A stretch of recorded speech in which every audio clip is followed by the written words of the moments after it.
Chapter 401 Come inside if you dare. Naruto spent the entire afternoon and a better part of the evening getting frustrated. But since Fujin was the first and the only person who had helped him train so far, he didn't complain, understanding that Naruto had enough training for one day. Fujin's clone brought him to his house. As they arrived in front of Fujin's house, Naruto's eyes widened as he took a proper look at Fujin's home. He said, "Your house is damn cool, Fujin." Fujin's clone nodded and said, "Thanks, come on in." Fujin sensed his clone and Naruto entering his house. He stealthily swapped places with his clone. Naruto was too busy looking at Fujin's house to notice the swapping. He asked, "What will we do now?" Fujin said, "Though we didn't eat noodles today, eating outside all the time isn't cheap and you'll run out of money in a few days. So I'll give you a few simple cooking tips that I used to use during the academy days." Naruto immediately complained, "That's boring." Fujin chuckled and replied, "Just a little. Besides, it is a lot more fun when you can make something to eat other than just instant ramen." He added, "Of course, it's not always possible to have the time. That's why fruits and ration bars exist." As soon as Naruto heard ration bar, he made a disgusting face. It earned him another light knock on his head. Naruto held his head as Fujin said, "Once you go out of the village for a mission, you might not have any choice but to eat just ration bars and soldier pills. If you can't even do that, then you should give up your dream of becoming the Hokage." Naruto was shocked. His mind was in a mess. He couldn't keep up with Fujin's words. He wondered aggrievedly, how did he go from there to giving up on my dream? He pointed at Fujin and argued loudly, "Hey, how are those two even connected?" Fujin chuckled and said in a teasing tone, "Imagine yourself hiding behind enemy lines and you get hungry. Now, would you light a fire to heat water so that your enemies can see that fire?" Naruto's mouth opened wide. Despite how unrealistic it sounded, Fujin's words made total sense. Fujin continued, "Even if they somehow didn't spot the fire, wouldn't the smell of your delicious instant ramen spread throughout the entire area like you said it does?"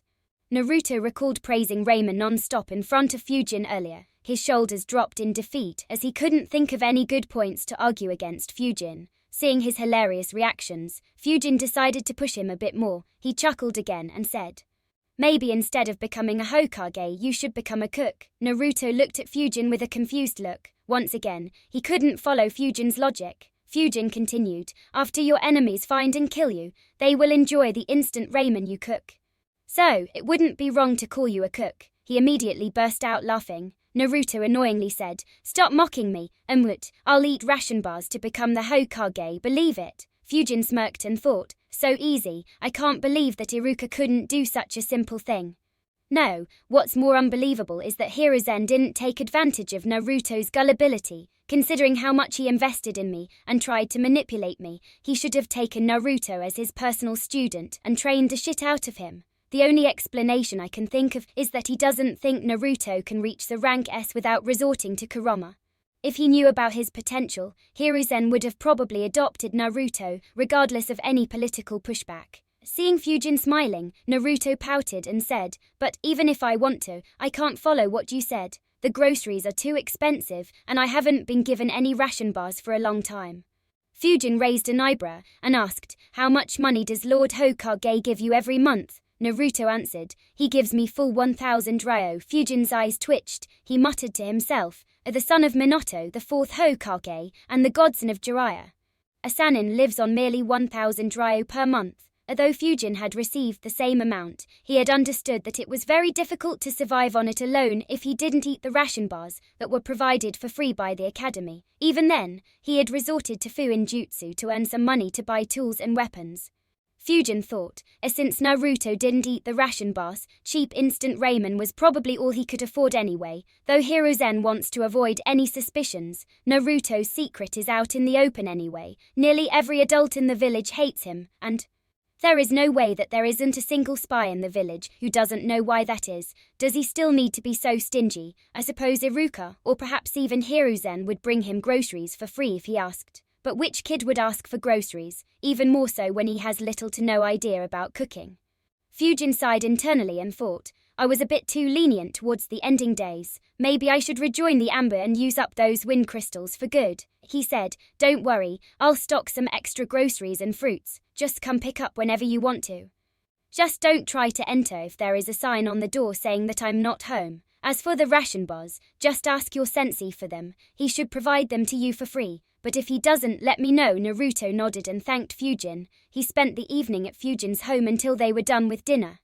When it was time to leave, Naruto asked, "Can I come to train with you tomorrow as well?" Fujin shook his head. His soldier pill would run out of effect around midnight, so he won't be getting up until late the next day. He said, "No, I have some work to do tomorrow, so I won't be able to look over you. Just train by yourself and visit me at 5 in the morning, the day after tomorrow." Naruto excitedly said, "All right." He left Fujin's house. Fujin closed his door and sighed tiredly. He muttered, "It's been such a long time since I had to interact with someone for an entire day without talking about or doing any official matters.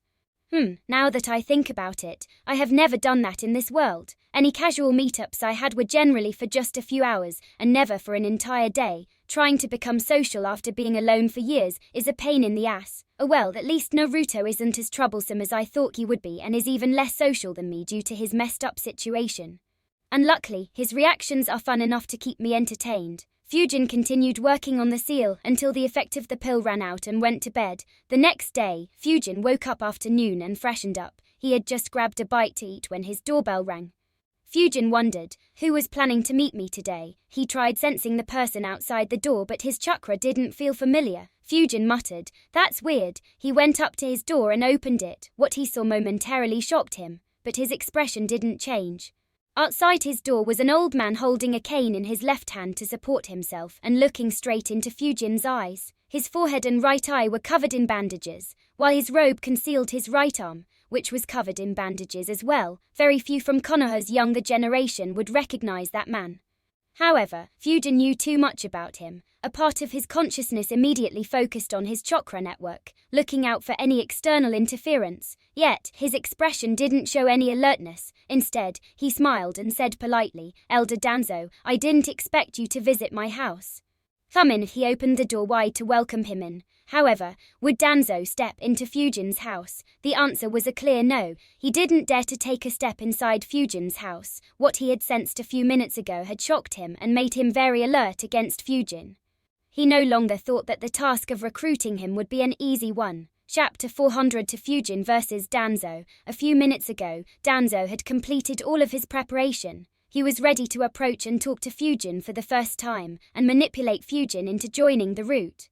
Next to him were several root ninjas who had helped him gather the information he needed about Fujin and his activities to allow Danzo to create the optimal strategy to recruit Fujin. Tarun asked, "Lord Danzo, should we accompany you?" Danzo replied, "No, hide yourself in the vicinity such that he can't sense you. But don't step anywhere near the seals. I'll meet him alone." Everyone nodded. Tarun led a few root ninjas, and they hid around Fujin's house but stayed far enough to avoid any seals and hid their chakra signatures. A few minutes later, Danzo flickered to Fujin's house and stepped in front of his house. He was planning to walk normally and knock on his door. However, his feet stopped moving as he sensed something extremely absurd. He looked at Fujin's house in disbelief and shock while thinking, "What the hell? It feels like there are hundreds, no thousands of seals inscribed on his house." He focused chakra in his left eye to observe Fujin's house properly. The sight stupefied him. He wondered, which maniac put seals on his house? Without using my Sharingan, I won't be able to even count exactly how many seals are inscribed on those walls. There should be at least over 3,000 seals, and I can feel that several of these seals are stealth seals. But since his house isn't hidden, those should be used to hide more seals, so the real number of seals could very well be much higher than 3,000. Even someone like me will likely need days to find every seal, and I still won't be sure of success. Even my root headquarters doesn't have so many seals. Besides, Danzo's eyes focused on one spot on Fujin's house as he wondered, why is there a 4-symbol seal on his house? Is a tailed beast sealed inside? And why would Hiruzen put so many seals on his house? I need to reevaluate Fujin and Hiruzen's relationship. Danzo kept standing in front of Fujin's house while analyzing for a couple of minutes, confusing the root ninjas. The only one who had a clear understanding was Hiruzen, who was sneakily watching from his crystal ball. He observed Danzo's reaction, and a peculiar expression appeared on his face. He wondered, did this boy put every seal he ever learnt on his house? Still, this should be interesting. Hiruzen kept observing silently. Danzo concluded. No, this isn't Hiruzen's style. None of the grandmasters in Konoha will do something like this. There is only one explanation. Hiruzen didn't make someone put seals on his house. This boy is a grandmaster in Fuin Jutsu as well. Unbelievable. Hiruzen kept something like this hidden from me, fighting Roshi, slaughtering numerous Ayla Junins, killing Juzo and this level in Fuin Jutsu. Once a war happens, he will easily be able to compete for the Hokage seat. Danzo's mood became very gloomy. The stronger Fujin was, the lower the chance of recruiting him. In addition, despite his extensive research, Danzo realized that he didn't have enough information about Fujin. Unfortunately, he didn't have the time to wait. Despite the surprise, this was still the best time to talk with Fujin. He walked forward and rang the doorbell. However, knowing how many seals Fujin's house had, Danzo didn't take a step through the door and kept standing outside, though he was sure that he wouldn't be in any danger in Konoha. The vast number of unknown seals made him feel very uneasy. So, when Fujin invited him in, Danzo said, "It's fine, we can talk here." Fujin didn't insist on it and asked with a smile, "Okay, I wonder why an elder is visiting me." Danzo didn't reply immediately and observed Fujin properly. The start of the conversation wasn't how he wanted. Fujin seemed to hold the initiative instead of him. Danzo asked, "Suzuki Fujin, what are your opinions about the Anbu?" Danzo had initially planned to butter Fujin up at the start and then try to recruit him. However, since he didn't hold the initiative, he decided to change his tactics. Fujin wasn't too surprised by the question. Since Danzo approached him openly, he understood that Danzo didn't come in to attack him. If he wanted, he wouldn't meet him at a place where Fujin was the safest, and he wouldn't appear alone. Of course, he still kept his guard up against any attempts of genjutsu. Instead of answering, Fujin showed a confused expression and asked, "What do you mean?" Danzo replied, "I want to know what you think about the Anbu organization, the role it plays for the village.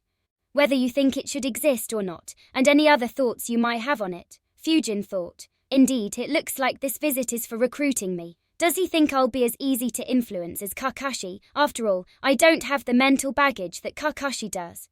Fujin raised an eyebrow and said, "I wasn't aware that the elders in the village are responsible for taking exit interviews and doing surveys. Did Grandpa send you?" The only way for Danzo to recruit a capable ninja would be by creating a wedge between that ninja and Hiruzen. The wedge can be created with real reasons or by the stuff he made up to manipulate that ninja. However, by calling Hiruzen Grandpa, Fujin crushed most of Danzo's hopes. Danzo didn't show any emotion on his face and replied, "We don't, and Lord Hokage didn't send me." "Suzuki Fujin, I'm interested in your answer." Danzo's calmness and immunity to all hidden taunts surprised Fujin. However, seeing how different and scheming Hiruzen was, Fujin wasn't too surprised. He sighed and said, "That's a rather complicated thing to answer on the spot. In my opinion, the Anbu is what absorbs the darkness in the ninja world and allows the village to enjoy the light. Of course, it won't be able to do that successfully all the time. Otherwise, the great ninja wars would not have happened. As for its necessity..." A smile appeared on Fujin's face as he continued, "I am sure that you elders know the answer the best." Danzo nodded and said, "Good answer, you are right. It is because of the work we do in the dark that our village can enjoy peace. However, there are still things that Anbu won't do. Or rather, it can't due to several issues such as manpower or secrecy. For that purpose, I created the route. We ensure that everything that is needed to be done for the village gets done. We are the roots that ensure that Konoha can stand strong." Fujin asked, "Wasn't Root disbanded around 3 years ago?" Danzo didn't answer Fujin directly and instead said, "The village will always need us. The Root will never be disbanded in its entirety, and the members who were disbanded still have the same capability." Fujin said, "I understand, but why are you telling this to me?" Danzo said, "Suzuki Fujin, you might not know this, but I have kept an eye on you ever since you were young due to your talent. I wanted to invite you into the Root, but the Hokage didn't allow me, seeing your current state. My expectations about you were correct. The purpose of my visit is to invite you to the Root. With your capability, the best way you can serve the village is by joining Root. Every mission in the Root is completed with anonymity, so your identity will never be leaked. In addition, no one will be able to track your movements either. There won't be any incompetence in Root, and you won't need to hold back while dealing with our enemies." Fujin was surprised. He analyzed, "I see he is taking advantage of what Iwa managed to do and driving a wedge between me and Hiruzen while trying to fan and exploit any will of fire in me. Not bad, as expected from Danzo. No wonder so many talented folks stay loyal to Root. Unfortunately, he's trying it on the wrong guy. Fujin shook his head directly and said, I'm afraid you have the wrong information. I'm tired of fighting in the darkness.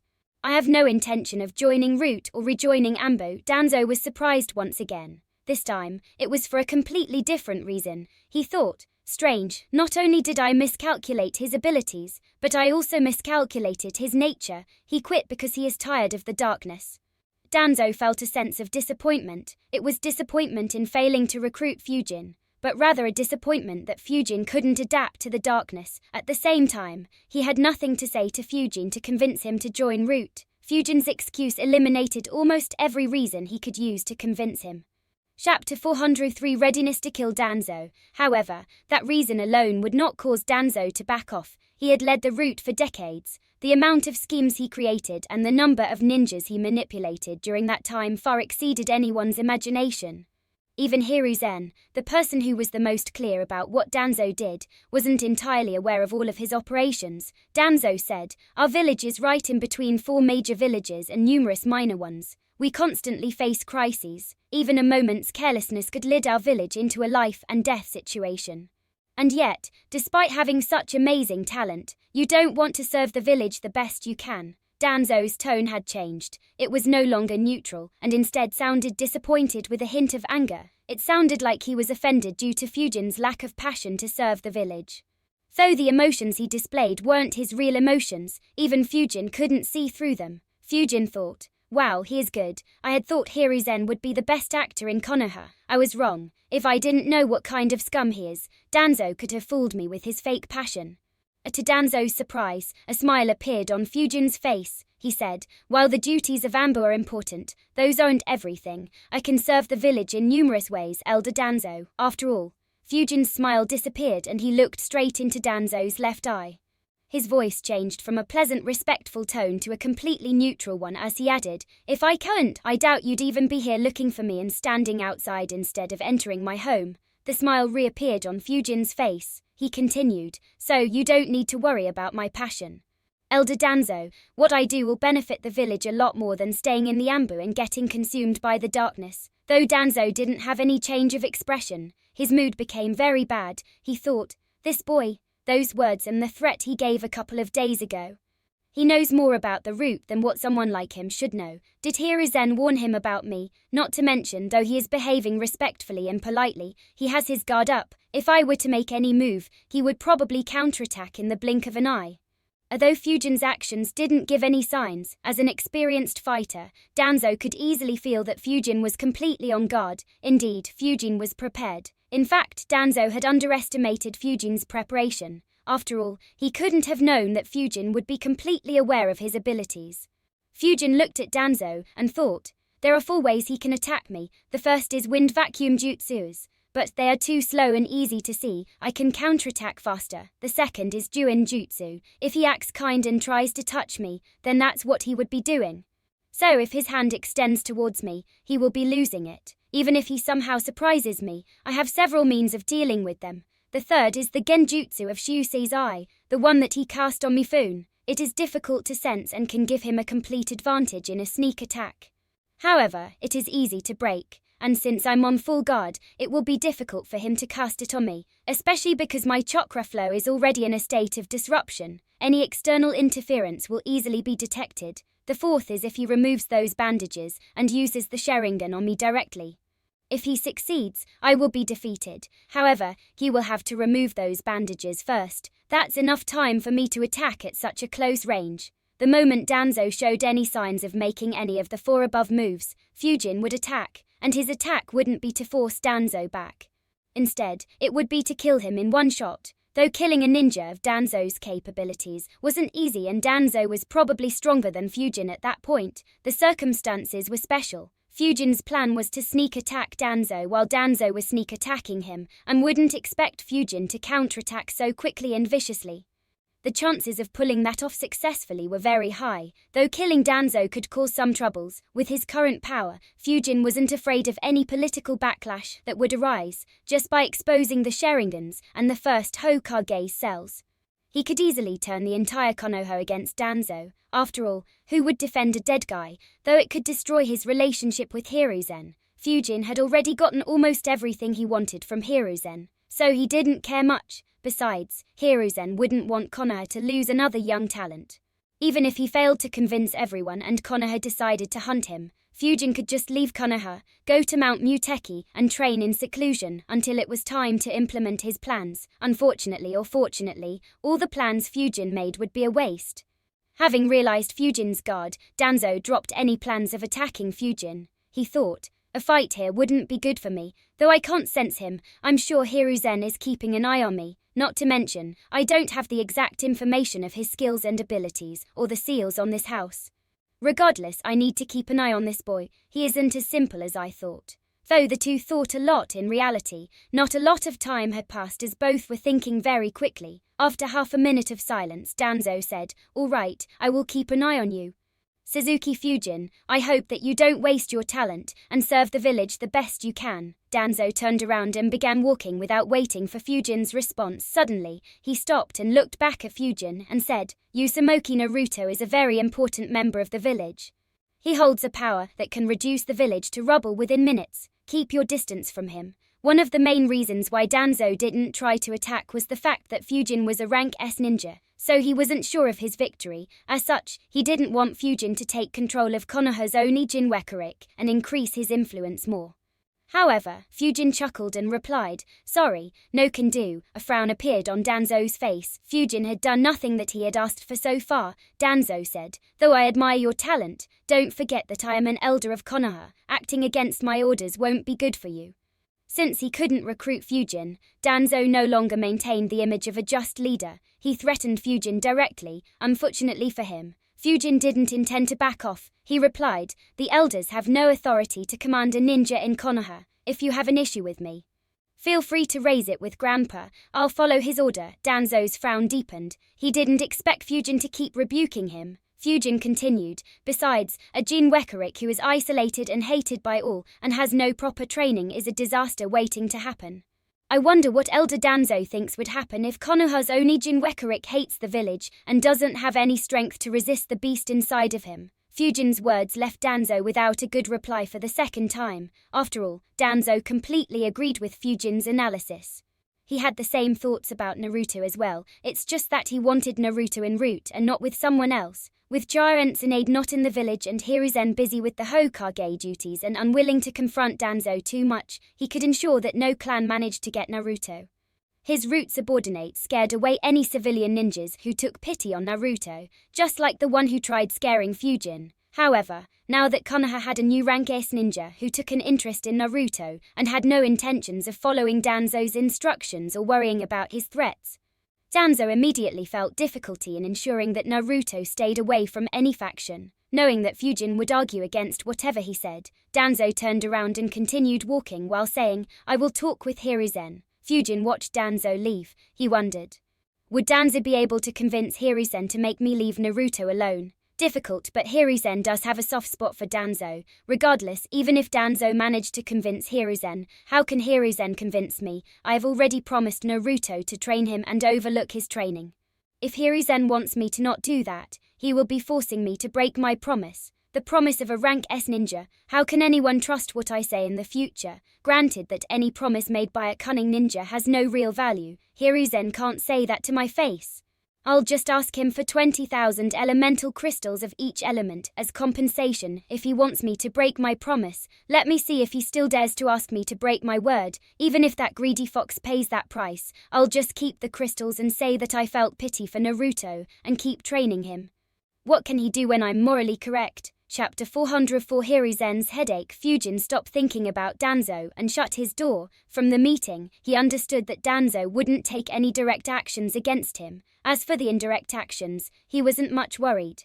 On the contrary, he was looking forward to it. Irrespective of Danzo's morals, it was undeniable that he was at the top of the ninja world when it came to scheming and hiding in the dark. Fujin hoped to gain some experience by engaging in such tactics against someone like Danzo.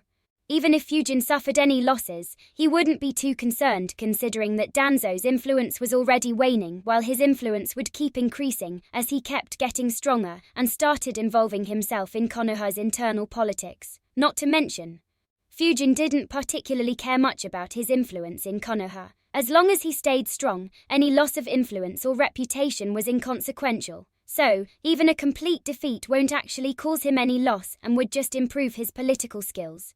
After Danzo left, the root ninjas hiding around Fujin's house left as quietly as they arrived. Only Hiruzen kept looking at the crystal ball with a thoughtful expression on his face. After a few minutes, he thought, the exchange was quite different from what I guessed. Fujin faced numerous deadly opponents in his last 2 missions. To think that Danzo would take advantage of that and exploit any wedge between us. Fortunately, Fujin hadn't blamed me for any of those, and I just gave him the Flying Thunder God jutsu without creating any trouble. So, our relationship was very good. Otherwise, Danzo could have temporarily poached Fujin, just like he poached Kakashi. That would have been rather annoying to deal with. Though I am sure that Fujin won't act against me, it would have been hard to say what he would have done due to Danzo's manipulation and his devious schemes. Thankfully, I don't have to worry about that. Still, Hiruzen looked at Fujin's house and analyzed. Fujin gave me another surprise. Though he looked casual, it was obvious that he was prepared to fight. Though doubtful, I suspect that he was prepared to even kill Danzo. And for some reason, I feel that Danzo would have been the one getting beaten badly despite having those eyes. Did Fujin have any previous contact with Root or Danzo, or rather, does he have any enmity with them? Hiruzen went through his memories but couldn't recall any instance that would make Fujin despise Root or Danzo. He shook his head and thought, leave it. Fujin being on guard against Danzo is a good thing. I could use him to suppress Danzo further. Still, this boy's habit of causing trouble for me hasn't changed. This time I can't even toss it to Shikaku. Hiruzen looked towards the door and wondered. Since when did he become so obedient that he would do everything I tell him? If that were the case, would I allow him to quit Ambo? Yet, he claimed he would listen to my commands and sent this trouble over to me. A couple of seconds later Danzo arrived in Hiruzen's office. The two stayed alone in the Hokage's office, while Danzo did his best to convince Hiruzen to instruct Fujin to stay away from Naruto. Half an hour later, a fuming Danzo left Hiruzen's office. He had an ugly expression on his face as he thought, no matter what I said. Hiruzen didn't budge an inch. I was right. Getting a new rank ace ninja who is loyal to him has given him a lot more liberty and allows him to make a few political maneuvers. And with Hiruzen taking Fujin's side, the other clans won't support me if I try to use them to pressure Hiruzen. After all, Fujin doesn't have any faction of his own. Him looking after Naruto won't harm their interests, and they might see it positively instead. They could also use this chance to improve their relationship with him. Danzo didn't see any way of keeping Fujin away from Naruto. He returned back to Root headquarters while thinking about what his next move should be. In his office, Hiruzen had a tired expression on his face. Unlike the earlier times when he faked tiredness to gain Fujin's sympathy, this time, he really was tired. He thought, I'm too old for shit, that brat, purposefully sending Danzo to me. As if I can stop him from doing something without any good reason. Even if I somehow could, I'm sure that greedy boy will ask for something very ridiculous. Hiruzen knew that he wouldn't be able to convince Fujin. So he couldn't agree to Danzo's idea. As such, their argument had become very heated and pointless. He sighed and decided, I'll let it go this time. I doubt they would act openly against each other. I'll just turn a blind eye to whatever they do in the dark. Let them fight it out and leave this old man out. Fujin spent his day taking a well-deserved break. From the next day onwards, he sent a clone to guide Naruto. At the same time, he practiced his wind domain, while some of his clones kept working on Flying Thunder God Seal. Round a week later, Fujin decided to approach Guy once again. The two hadn't sped for almost a week and a half. Fujin arrived at noon at the training ground where Guy usually practiced at. As he expected, Guy's team was with him and was lying on the ground. Completely exhausted, Fujin flickered next to Guy and asked, Since when did you start arranging sleepovers, and that too in a training ground and at noon? No wonder there are only 3 kids here. Guy laughed at Fujin's taunt while a tick mark appeared on the foreheads of his 3 students. Unfortunately, all 3 were too exhausted to argue or even wonder who had arrived. Guy said excitedly, Fujin, meet my students. He pointed at the lying kids one by one and said, he is Neji, she is Tenten, and this one who looks like me is Lee. Get up you 3. How long are you going to lie down? Neji, Tenten and Lee reluctantly got up but still stayed sitting on the ground. Guy pointed at Fujin and said, "He is Suzuki Fujin, my sparring partner who I told you about." The Genins were surprised to see someone whom Guy had spoken about. Even more so, they were surprised at how young Fujin was. Fujin looked at them and smiled. He said in a gentle voice, "To get a sensei like Guy, you three are very lucky. I just hope you have the will and determination to endure through his training to enjoy the fruits of your hard work."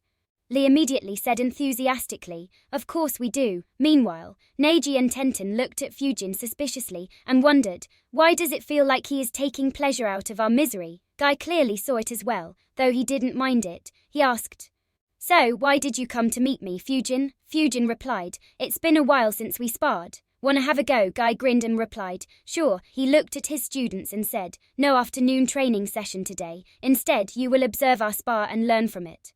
The mood of the three Genins immediately brightened up. Suddenly, they looked at Fujin as if he was their savior. Fujin and Guy immediately moved to the center of the training ground, while the Genins kept sitting where they were. Lee observed Fujin and Guy taking stances and exclaimed, "This is so exciting, to see Guy Sensei in a fight so quickly." Tenten nodded. However, Neji's eyes were on Fujin. He said, "Pay attention to that guy as well. I heard from some of my clan members that someone named Fujin was recently promoted to elite Junin at the age of just 15.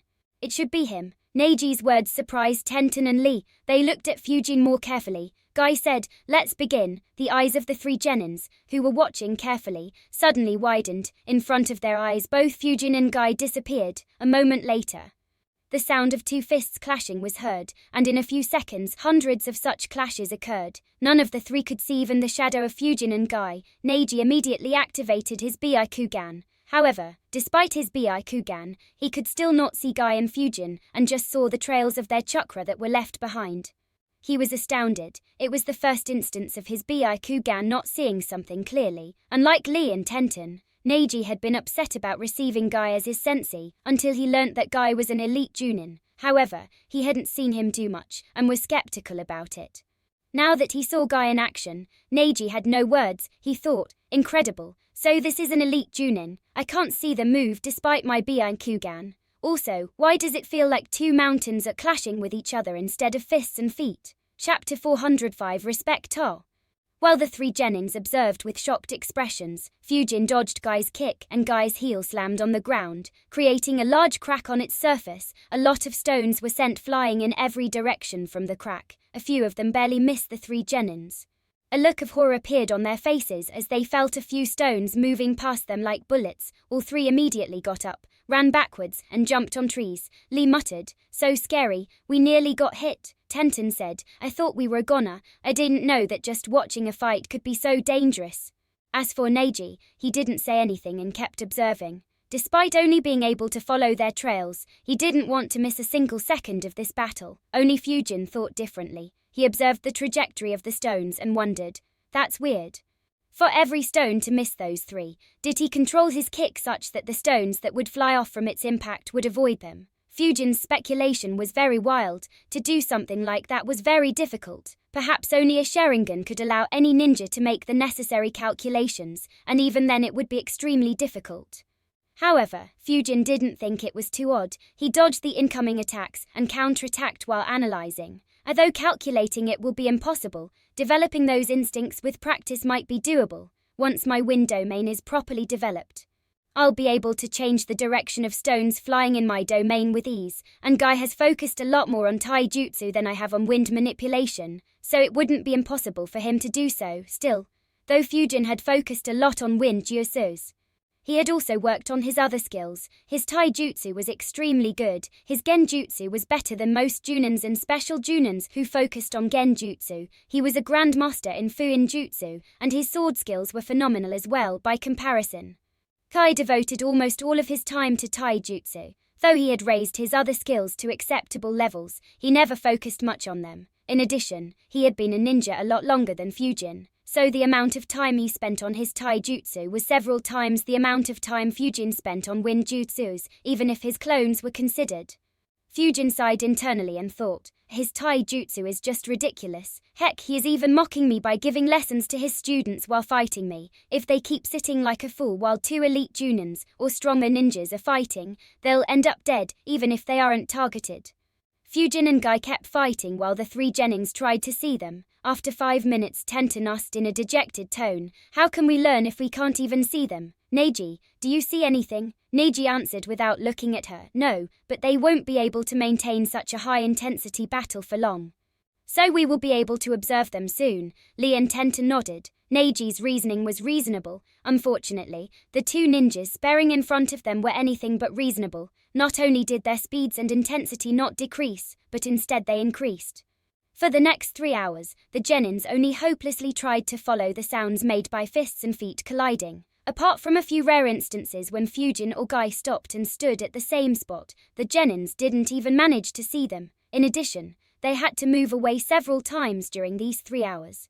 Finally, Fujin and Guy stopped. Both were breathing roughly and were covered in dust, but neither had any injuries. Guy gave Fujin a thumbs up and said, "Your taijutsu is improving rapidly. Your punches and kicks are no longer as slow as they were when we first fought."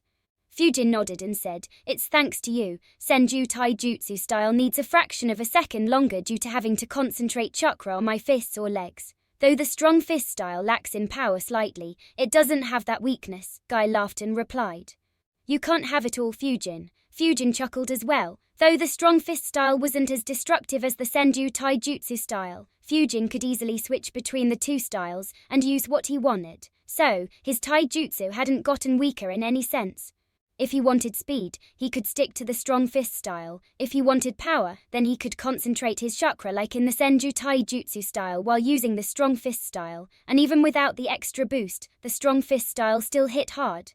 Fujin asked, "Will you be taking missions for your new team?" Guy answered, "Not for the next couple of months, so you can find me to spar if you want to." Fujin nodded and said, "All right, I'll see you later. I have a feeling that I'll be needing a lot more sparring to improve further."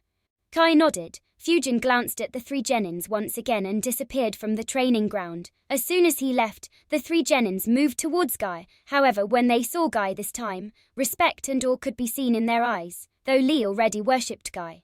Tenten and Neji were a bit skeptical until they saw the fight. Lee thought, "I knew Guy-sensei was strong, but I didn't know humans could move at that speed. Will I be able to do that one day too?" Unlike during the Chunin exam before Suna and Oto's invasion, Lee was still very weak and could barely be considered a genin, so he didn't have the same confidence and excitement as he would have in the future. Tenten thought, "I never expected Guy-sensei to be so strong. Hey, I lucked out. That Fujin guy was right when he said we were lucky."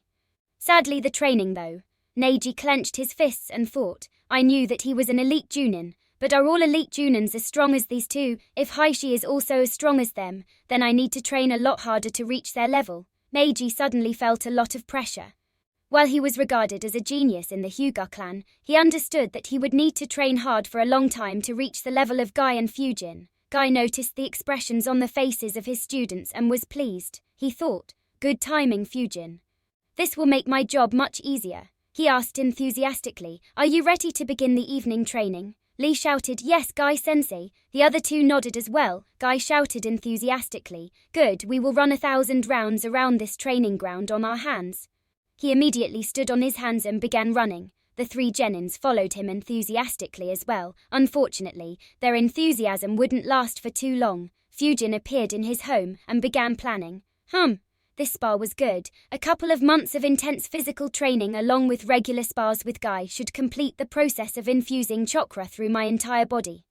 Once that is done, I'll ask Guy whether he can teach me the 8 inner gates technique. If he agrees, then it'll add another fearsome trump card to my arsenal. And unlike the Flying Thunder God and Senjutsu, I'm sure that I'll easily learn how to unlock the first few gates. While I train my body, I'll also work on the Flying Thunder God seal and the Wind Domain simultaneously. The Wind Domain doesn't have much scope to give me quick results. I guess I'll need another year for it to become a viable technique to use against enemy rankers. Fortunately, my progress in the Flying Thunder God seal is much faster. At my current speed, I'll be able to learn it around 5-6 weeks if I start using Hiruzen's special soldier pills again. Then I can focus on the second step of the Flying Thunder God, unfortunately. This won't allow me any time to learn the race and surance or work on the 8 trigram divination seal. Fujin sat silently and began analyzing whether it would be right to not focus on those two techniques for the time being. After a few minutes, he decided.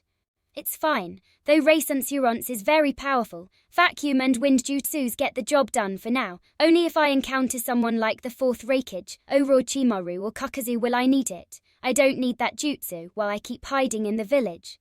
As for the 8-trigram divination seal, I won't need it until I decide or have to face tailed beasts. The next encounter I could have with a tailed beast will probably be Shukaku, which still has some time. So there is no hurry here either. I will have my clones work on the seal after the Flying Thunder God seal is mastered.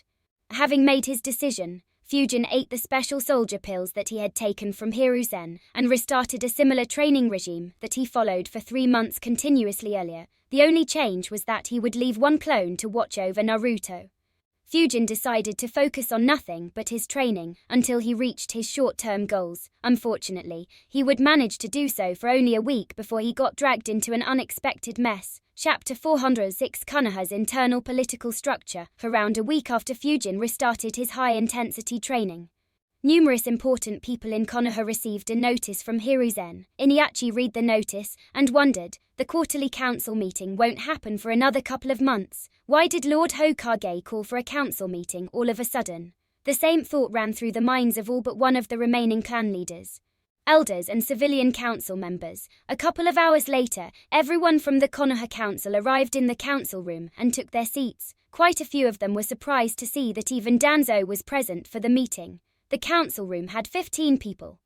They included the 7 clan leaders, that is, Hyuga Haishi, Nara Shikoku, Yamanaka Iniachi, Akimichi Choza, Aborimi Shibi, Inyuzu Katsume, and the Senju clan leader. In addition, there were the 3 elders, Shimura Danzo, Mitokado Homura and Yutating Koharu. Finally, there were 5 civilians who looked after the policies for normal civilians in Konoha and helped the Hokage in issues such as finance, trade and other non-ninja matters. A couple of minutes after everyone arrived, Hiruzen stepped into the room and took his seat. Homura asked, "Why did you call for a council meeting suddenly? Did something unexpected happen?" Though Konoha was currently enjoying peace, the situation in the ninja world was very volatile, especially in the Land of Water, where 2 factions were engaged in a civil war. Since nothing strange had happened in Konoha, that was their best guess. However, Hiruzen shook his head and said, "Nothing important took place recently, well, other than a new ninja being appointed as one of the 7 ninja swordsmen of the mist by the Mizukage faction. Anyway, this meeting isn't for that purpose. I have summoned you all here to discuss expanding the council." Hiruzen's words surprised everyone. Homura asked, "What do you mean?" Hiruzen said, "When the village was formed, all the ninjas in the village belonged to clans. However, ever since the first Great Ninja War, we began training civilians to become ninjas. The 3 Great Wars inflicted heavy damage to our clans, to the extent that some of the clans are no longer considered clans and have lost their seat in the council. On the other hand, the number of civilian ninjas is continuously increasing. After this year of graduates, their number has exceeded 50% of the total forces. In the future, it will continue increasing." Hearing Hiruzen's words, everyone went quiet. The clan leaders knew about the state of their clans. The Great Wars were like a grinding machine that killed their promising ninjas. So, despite the long peacetime, their numbers were a far cry as compared to their peaks. Hiruzen continued, "Due to the circumstances, I propose adding a seat in the council to represent civilian ninjas, or rather, ninjas who aren't part of any clans." Most of the clan leaders sighed internally. Haishi thought, "So it's finally time to do this." Soon thought, "Creating seats for civilian ninjas will cut into our authority." Shibi thought, "Unfortunately, even though our authority will get reduced, this step is inevitable." Iniachi thought, "Though right now there isn't much demand for this, with time, many will start demanding this. They might even demand more seats to represent their large population." A Choza thought, "Besides, even at the top level, the civilian ninjas have been dominating. At the end of the 3rd Great Ninja War, almost half of our rank S ninjas were from a civilian background. Considering that Lord Hokage and Danzo had retired, that number rose to 60. Even right now, of the 3 most promising upcoming ninjas, 2 have civilian backgrounds, and 1 is from a clan that no longer has a seat on the council." As Iniachi had thought, one of the civilians on the council asked Lord Hokage, "Since their population is so high, why don't we create more seats to represent them?" Hiruzen immediately answered, "Let us start with one and understand what complications happen. If it is beneficial for the village, then an expansion can be considered in the future." The council member nodded and didn't say anything else. Koharu frowned and said, "There are many problems with your proposal. The biggest one is about how a clan functions. In a clan, the clan leader thinks about the welfare of all his clan members. However, the same won't work with civilians. They only look after their family and some friends. So despite having more than 50% ninjas, anyone sitting in the seat will only represent a minuscule fraction of the ninjas." Koharu's points were valid. She immediately got support from some of the clan leaders who put forth similar points in front of Hiruzen. For them, this represented a barricade. Once this barricade was breached in the future, their power in the council would keep diminishing. On the other hand, the civilian council members saw it as an opportunity to expand their influence in the village and gain more opportunities for them. Though they were apprehensive about opposing the strong clan leaders, with Hiruzen's support and encouragement, they defended Hiruzen's idea and kept listing the benefits of such a move. The entire group kept debating for over 2 hours until they had nothing more to add. Hiruzen said, "Since the opinion is split, we will have a vote to decide this. Everyone will have 2 minutes to make a decision." As soon as it was announced, everyone exchanged glances. Shikaku looked at Iniachi and Choza and nodded. At the same time, Hiruzen glanced at the 5 civilians before glancing at Shibi, Sumihaishi and the Senju clan leader, hoping that they would support him as well. Meanwhile, Danzo looked at one of the 5 civilians. The civilian council member became nervous on noticing Danzo glaring at him. Finally, Hiruzen asked, "All those in favor? Raise your hands." Immediately, Shikaku, Iniachi, Choza, and 4 of the 5 civilians raised their hands. Hiruzen looked at the civilian who didn't raise his hand and was displeased. He wondered, he isn't under any influence. Since when did Danzo dig his claws into him? "Sigh, I will need to make a move here, and later on, I will have to replace this guy as well." Since there were only 7 votes in favor as opposed to the 8 he wanted, Hiruzen raised his own arm to support his proposal. A frown appeared on Danzo's and the remaining 2 elders' faces. However, they quickly realized, with the Nara, Yamanaka and Akimichi clans supporting them, the result would be obvious. Hiruzen must have already convinced Shikoku. Hiruzen nodded and said, "All those who are against, raise your hands." Danzo, Koharu, Homura, Haishitsuma, and 1 civilian council member raised their arms. Hiruzen nodded and announced, 8 in favor, 6 against it, and 2 abstained. From now on, there will be a new seat on the council to represent ninjas not a part of any clans, Hiruzen thought. It's good that those 2 abstained, though even if they hadn't, the vote would have only been a tie. I could have still pushed it through by using my second vote. Unfortunately, that would have damaged my relationship with the clan leaders. Luckily for Hiruzen, he didn't have to face that. Since the results were clear, no one argued. The Senju clan leader asked, "What about the clans who have lost their seat at the table due to the losses they took?" "The White Fang's son is a genius just like him," Hiruzen answered. "The Hatek clan was badly hit in the previous war, so was the Kurama clan. I gave them 5 years to increase the number of their ninjas to beyond 100, but both failed. Once they hit the minimum requirement, they will be reinstated into the council. Hopefully their clans not being in the council will spur them to raise their youngsters more passionately. As for the Uchiha clan, Sasuke is still too young and the remaining kids are still in the academy, so they have no ninja among our ranks currently. Considering the tragedy they faced, they might require a couple of generations to reach the minimum number. But considering their case, Sasuke will get a seat on the council once he gets promoted to Junin." The clan leaders nodded satisfactorily. As long as a new war didn't happen, the Hatek clan and the Kurama clans could regain their seats. Sasuke just needed time as well. Considering his father and brother, everyone believed that he would need less than 6 years to reach the Junin rank after graduating, so the number of seats held by clan ninjas would increase further, and if a new war did start, then a seat on the council would be the least of their worries.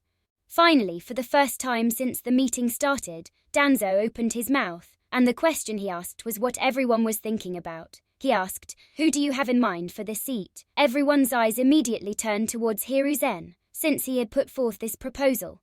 It was obvious that he would have someone in his mind. Chapter 407 Fujin vs 3 Elite Junins. Except for Shikoku, everyone in the council stared at Hiruzen, though many of them didn't want an additional seat to be added to the council, since it was already done. They wanted someone who was on friendly terms with them to be appointed. As such, everyone had someone in their minds. That was especially true for Danzo and the civilian council members. Danzo thought, by making such a move, Hiruzen will displease the clans. The Hyuga and Inuzuka clans were directly opposed to this proposal. The Senju and the Iburamu clan didn't vote as it would have been pointless. Even though Shikaku convinced Iniachi and Choza, they would have some complaints as well. I can use this to increase my influence in these clans once again. I can also increase my influence in the clans who don't meet the requirements for getting on the council as well. In addition, if I can get everyone to reject Hiruzen's choice and appoint someone I can influence, then I'll be the biggest winner in this meeting.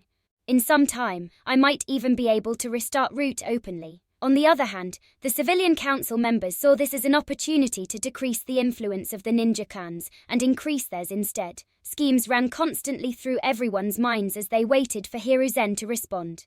Hiruzen smiled and said, "Suzuki Fujin." Hiruzen's reply surprised everyone in the room. Hayashi asked, "Not Jiraiya?" Many of the clan leaders had the same doubts. They had expected Hiruzen to include his own student in the council and increase his influence. More importantly, if Hiruzen chose Jiraiya, no one would oppose him for obvious reasons. Hiruzen shook his head and said, "Jiraiya has no interest in being on the council." He chuckled and added, "If he was, then I would have already passed my seat to him." Danzo frowned on hearing that. However, everyone else nodded. Though Hiruzen had more experience and had led Konoha for a long time, considering his age, Jiraiya was a far better choice for Hokage. Unfortunately, he had no interest in the position and rarely stayed in the village.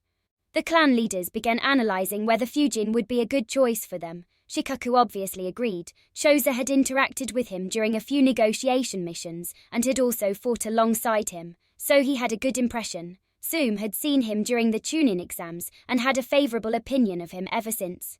Though Iniachi, Hayashi and the Senju clan leader had no interactions with him, all regarded him highly due to the ninjas of their clan who were close with Fujin. Only Shibi didn't have much information on Fujin. However, the civilian council members didn't share the same opinion as the clan leaders. In fact, apart from his bounty and his recent promotion to elite Junin, they didn't know anything about him. While the clan leaders were analyzing their gains and losses on Fujin gaining that seat, one of the civilian council members immediately opposed.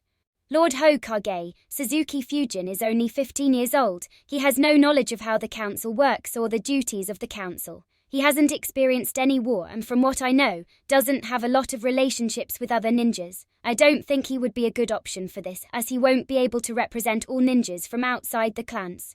Another added, "I agree. In my opinion, it will be better if we choose someone who has experienced both the second and the third great ninja wars and is looked up to by everyone." A third member added, "I agree with them, Lord Hokage. Since this is a new post, it will be better to select someone who is more mature and responsible." The other four agreed with him. They waited for Hiruzen's response. However, before he could speak, Homura said, "I have interacted with Suzuki Fujin earlier. He is very mature and responsible."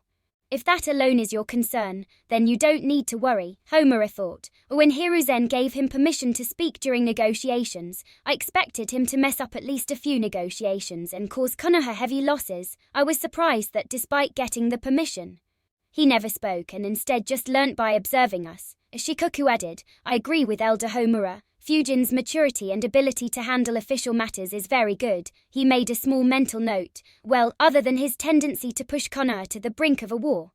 Shikoku continued, "He won't have any issue integrating with our council. While it is true that he has very few connections, that is instead a good point. As Elder Koharu pointed out, anyone selected could play favorites. However, Fujin won't have anyone to play favorites with. That is something that someone old would not be able to do." Homura and Shikaku's words put a stop to the schemes running through the minds of the 5 civilian council members. With the 2 of them rebuking them so harshly, they quickly shut their mouths, seeing them back off. Danzo frowned. Koharu said, "Though you 2 have a good impression of him, 15 years old is too young to be a council member. Besides, he was just promoted to an elite Junin. The current 3 elite Junins who aren't from the ninja clans would have complaints if they aren't considered." The civilian council members nodded. Most of the clan leaders also didn't say anything. Apart from Shikaku, most weren't completely aware of Fujin's capabilities. The bounty and his promotion both happened too suddenly and without much information being exposed to the public.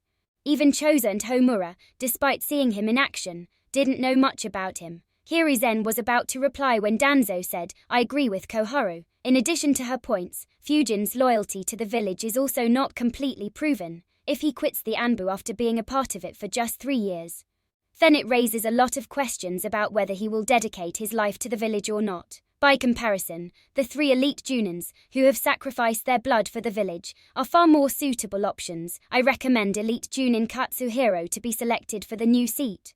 Hearing Katsuhiro's names, the 5 civilian council members nodded. One of them thought, though I have someone who will be more favorable for me, pushing him to this seat will be very difficult as no one else would support me, though Katsuhiro doesn't owe me much. He has maintained a very good relationship with all the 5 civilian council members and will listen to our opinion. He will be far more useful than Fujin. A similar thought ran through the minds of the remaining civilian council members. They understood that they would have to be united to get their way. Each of them exchanged glances. Of course, their glances weren't missed by any ninja in the room. Though Danzo showed no expression, he was very pleased. He thought, good, with these 5 and me, I already have 6 votes. Koharu should vote for me, even if Homura doesn't vote with me. As long as 2 of the clan leaders support Katsuhiro, I will win. Seeing that everyone had stopped speaking, Hiruzen looked at Koharu and said, Aegis and Tanishu, the 4 of us were taught about how council works by Lord Second when we were very young as well. By including Fujin in the council at the age of 15, Konoha will have someone who can stay in the council for the next 50 to 60 years, just like us. Hiruzen looked at Danzo and said, as for his loyalty to the village, there is no question. Fujin's performance in the Anbu shows his unwavering loyalty to the village. If that wasn't the case, would I suggest his name? As for him leaving the Anbu, I recommended him to quit. He has already learnt all he could through the Anbu. Staying there any longer would be a waste of time and will be detrimental to his potential. Danzo frowned upon listening to Hiruzen's words while Shikaku smirked in his mind on hearing Hiruzen lie so casually. Hiruzen looked at everyone in the room and added, as for Fujin's strength. Hiruzen took a small pause and let everyone wonder what he was about to say. He continued, 2 weeks ago, he led an Anbu squad to the land of hot water to eliminate rogue ninjas.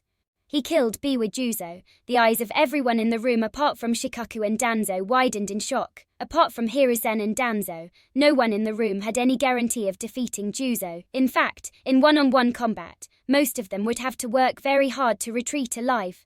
Before their shock subsided, Hiruzen added, after killing him, he caused Hoshigaki Kisame and Hozuki Mangetsu to fight each other and retreated safely without taking any losses. According to our intel, several Kirihunter nins died in that fight and Kisame's status is currently unknown. Chapter 408 Hiruzen's warning. A wave of silence passed through the room. Despite being only 15 years old, Fujin's feat of killing Juzo by himself was beyond what several of the clan leaders and elders could do, though they had various other ways by which they contributed a lot to Konoha.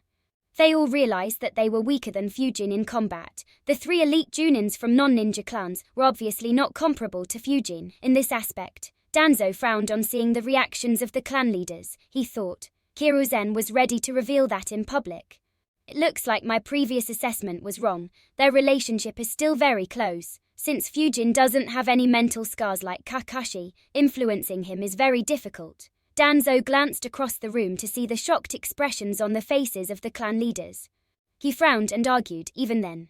However, before he could make his point, he was cut off by loud laughter. The Senju clan leader laughed loudly and said, "This boy sure is good. I now see why Rinjuro always keeps singing his praises, haha. Killing Biwa Juzo implies that Suzuki Fujin is a rank S ninja.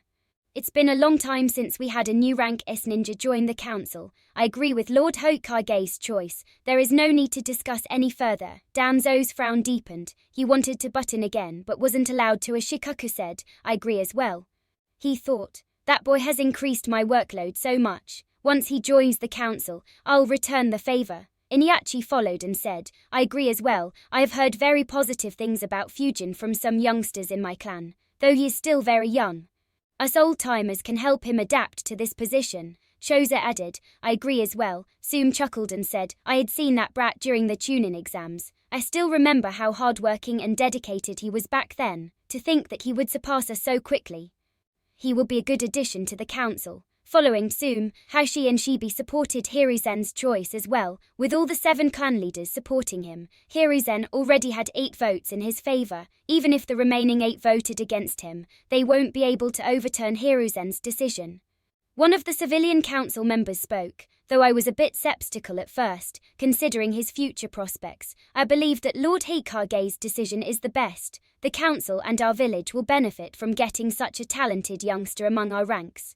I agree too. The council member who spoke was against Fujin's selection. However, after realizing that he couldn't stop Fujin's selection, he immediately changed his tone. He thought, though it's a shame that I can't push someone more favorable, I shouldn't make things difficult for me. Though I don't have much of a relationship with this boy, my relationship with him isn't bad. Instead, it is just neutral. I can try to influence him by appealing to his civilian background and creating a good relationship with him. Then I'll be able to get him to vote for the stuff I want. The other civilian council members weren't slow. They immediately realized his thought process. All 4 of them began singing Fujin's praises and agreed with Hiruzen's choice. Since the votes were unanimous so far and the decision was fixed, none of the 3 elders bothered voting. Unlike the remaining council members, Homura and Koharu saw no need to try and curry favor with Fujin. As for Danzo, voting against Fujin was completely pointless, so he didn't say anything either. Hiruzen said, since everyone agrees, Fujin will be appointed to the council to represent ninjas that aren't a part of any ninja clans. The meeting ended and everyone except Hiruzen and Danzo left. Hiruzen was about to leave as well when Danzo said, I know what you are trying to achieve, Hiruzen. Hiruzen turned around and looked at Danzo curiously. Danzo said, the Nara, Yamanaka and Akimichi clans support you blindly. By including another who will support you every time, you will have an even easier time getting your way in the council and won't even have to depend on your second vote to break any deadlocks. Danzo was angry. By dissolving Root, Hiruzen had cut off a large part of his political power. Only after he started inducting the orphans from the Land of Water did he start seeing hopes of reviving his political influence. However, even before he could increase his influence, Hiruzen had already increased his power. If Hiruzen made a few more moves and inducted a few more people who were loyal to him in the council, Danzo wouldn't have any method of influencing the council without getting Hiruzen on board first. Hiruzen could see Danzo's thoughts at a glance. He turned around and began walking while shaking his head. He said, I don't control Fujin. If I did, he would still be in Ambu, and you wouldn't have got a chance to attempt to recruit him. Besides, he shares some of your ideals when it comes to dealing with our enemies. In fact, he is far more aggressive than what you were when you were 15. He almost reminds me of Sensei, so you might see him supporting your policies more than mine. Danzo was surprised by Hiruzen's words. Hiruzen chuckled and added, of course, if you want to control him, then that isn't possible. I don't know what you or Root did to piss him off, but I'm sure you felt his alertness and preparedness when you met him. Danzo's expression became dark upon hearing Hiruzen's words. It hadn't been a long time since he met Fujin. He still recalled how prepared Fujin was to make a move. Despite thinking for a couple of weeks, he couldn't understand why Fujin was so alert against him. Hiruzen continued, Danzo, 3 years ago, I dissolved the Root. Though you kept a few loyal subordinates, I didn't interfere with you and even gave you a chance to rebuild the Root. However, if you even think of overstepping your boundaries again, I'll take away each and every subordinate that you have, no matter how loyal they are to you. After warning him, Hiruzen's figure disappeared from the meeting room, leaving Danzo alone in the council room. His expression was extremely ugly. He completely understood Hiruzen's threat. He thought, damn you, Hiruzen, if it was anyone else, no matter how strong they were, they wouldn't be able to make my Root ninjas betray me and change their allegations. My Root ninjas would rather commit suicide. But Hiruzen, he has already inducted the majority of my former subordinates into the Anbu. Not a single one of them listens to my commands anymore. Hiruzen has changed their allegiance from me to Kanoha. The Root ninjas that Danzo trained were indoctrinated to put the village above everything else. Even their own life could be discarded if it benefited the village. That was the basis due to which Danzo could influence so many. Danzo merely took advantage of it and made every Root ninja believe that Danzo was the only one who could lead Konoha to glory and that Hiruzen and his students were incompetent. For Hiruzen, who could wield the will of fire better than anyone else, changing their allegiance back to only Konoha and not Danzo was a doable task despite the difficulties involved. The Sanins or others wouldn't have been able to do that. but Hirizen did it extremely quickly and efficiently, leaving Danzo at a loss. Danzo muttered, his attitude towards enemies is comparable to Sensei. Is Hirizen lying? If not, what all about him has Hirizen kept hidden? Was Fujin behind some other big event other than fighting Roshi and Kitsuchi, or did he intend to do something about those two events but was stopped by Hirizen? Danzo snorted and began leaving. A couple of root ninjas flickered behind him after he left the room. Danzo thought, I need to dig for more information about him, and I need to see his attitude. With time, everything will become clear. Danzo decided to increase surveillance on Fujin. He also decided to go through the official documents in Konoha to dig out more information. Of course, he faced headaches towards implementing both tasks. Spying on Fujin was very difficult. Even the bugs raised by the Aburumi clan would get detected and destroyed by him. On the other hand, Shikaku had already destroyed all the paperwork that was related to any important mission Fujin had undertaken, and had created a lot of fake missions that Fujin had never performed.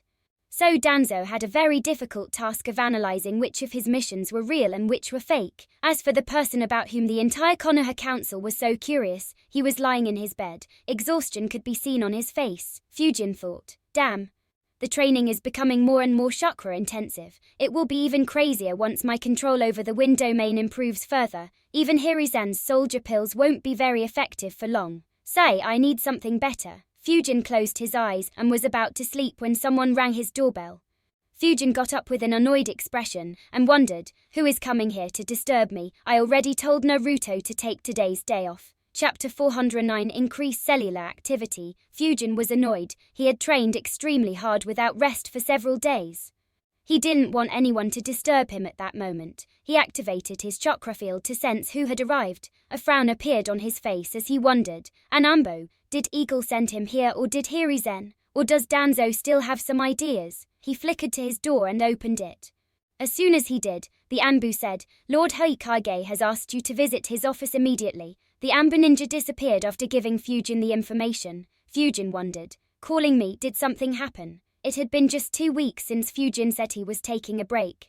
For that reason, Fujin wasn't expecting any missions from Hirizen for some time, so he couldn't guess what Hirizen's motive was. He flickered to the Hokage's building and appeared outside Hirizen's office in a few seconds. Hirizen saw Fujin and smiled.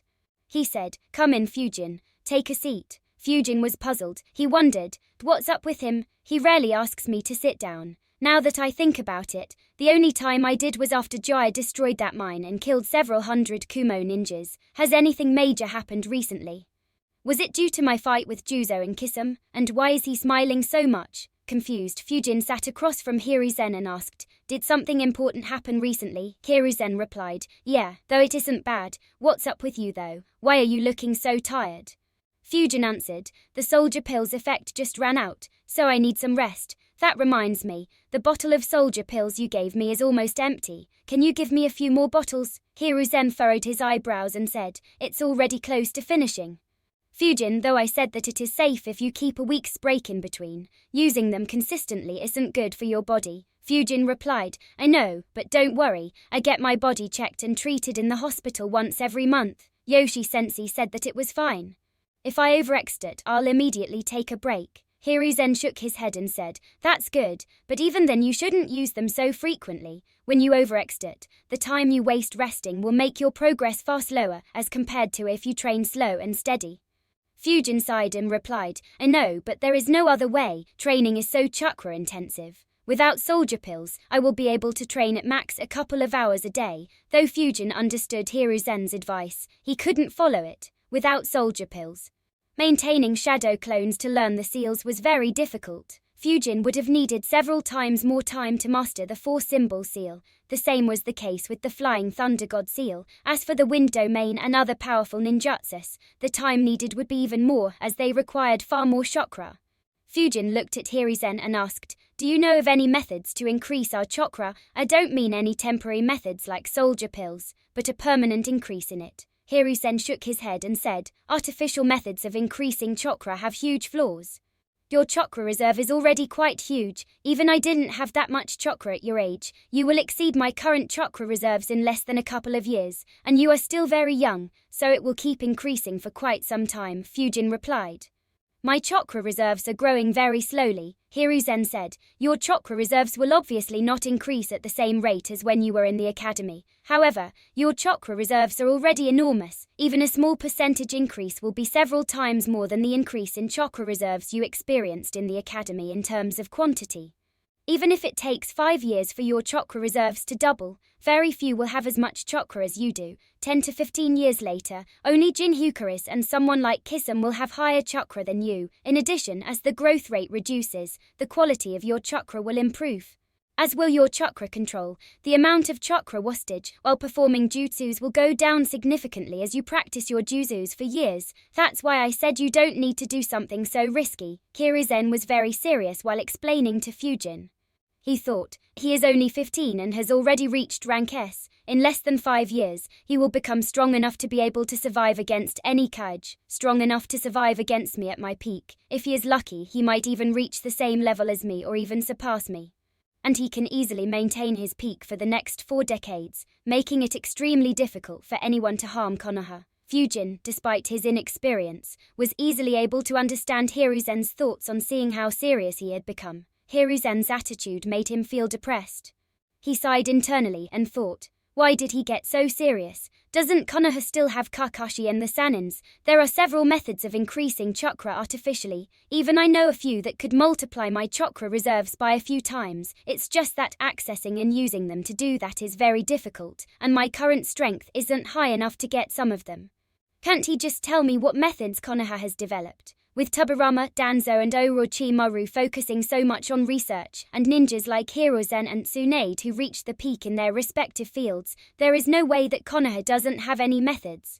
Even though I will gain more methods in the future, having a stronger base will always be helpful. Now how do I make him tell me? As for Hiruzen's advice of waiting for 10 to 15 years, Fujin didn't even consider it. The next Great War will happen in less than 6 years.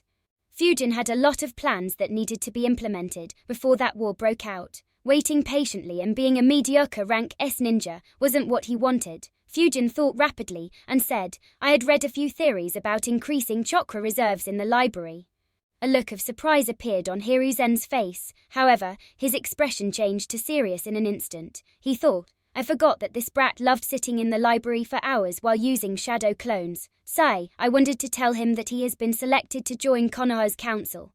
How did the discussion change to this? Fujin continued, unfortunately, they were only theories and it didn't say whether anyone successfully implemented them. So I don't want to experiment with them blindly. However, one of those theories seemed very ingenious and doable.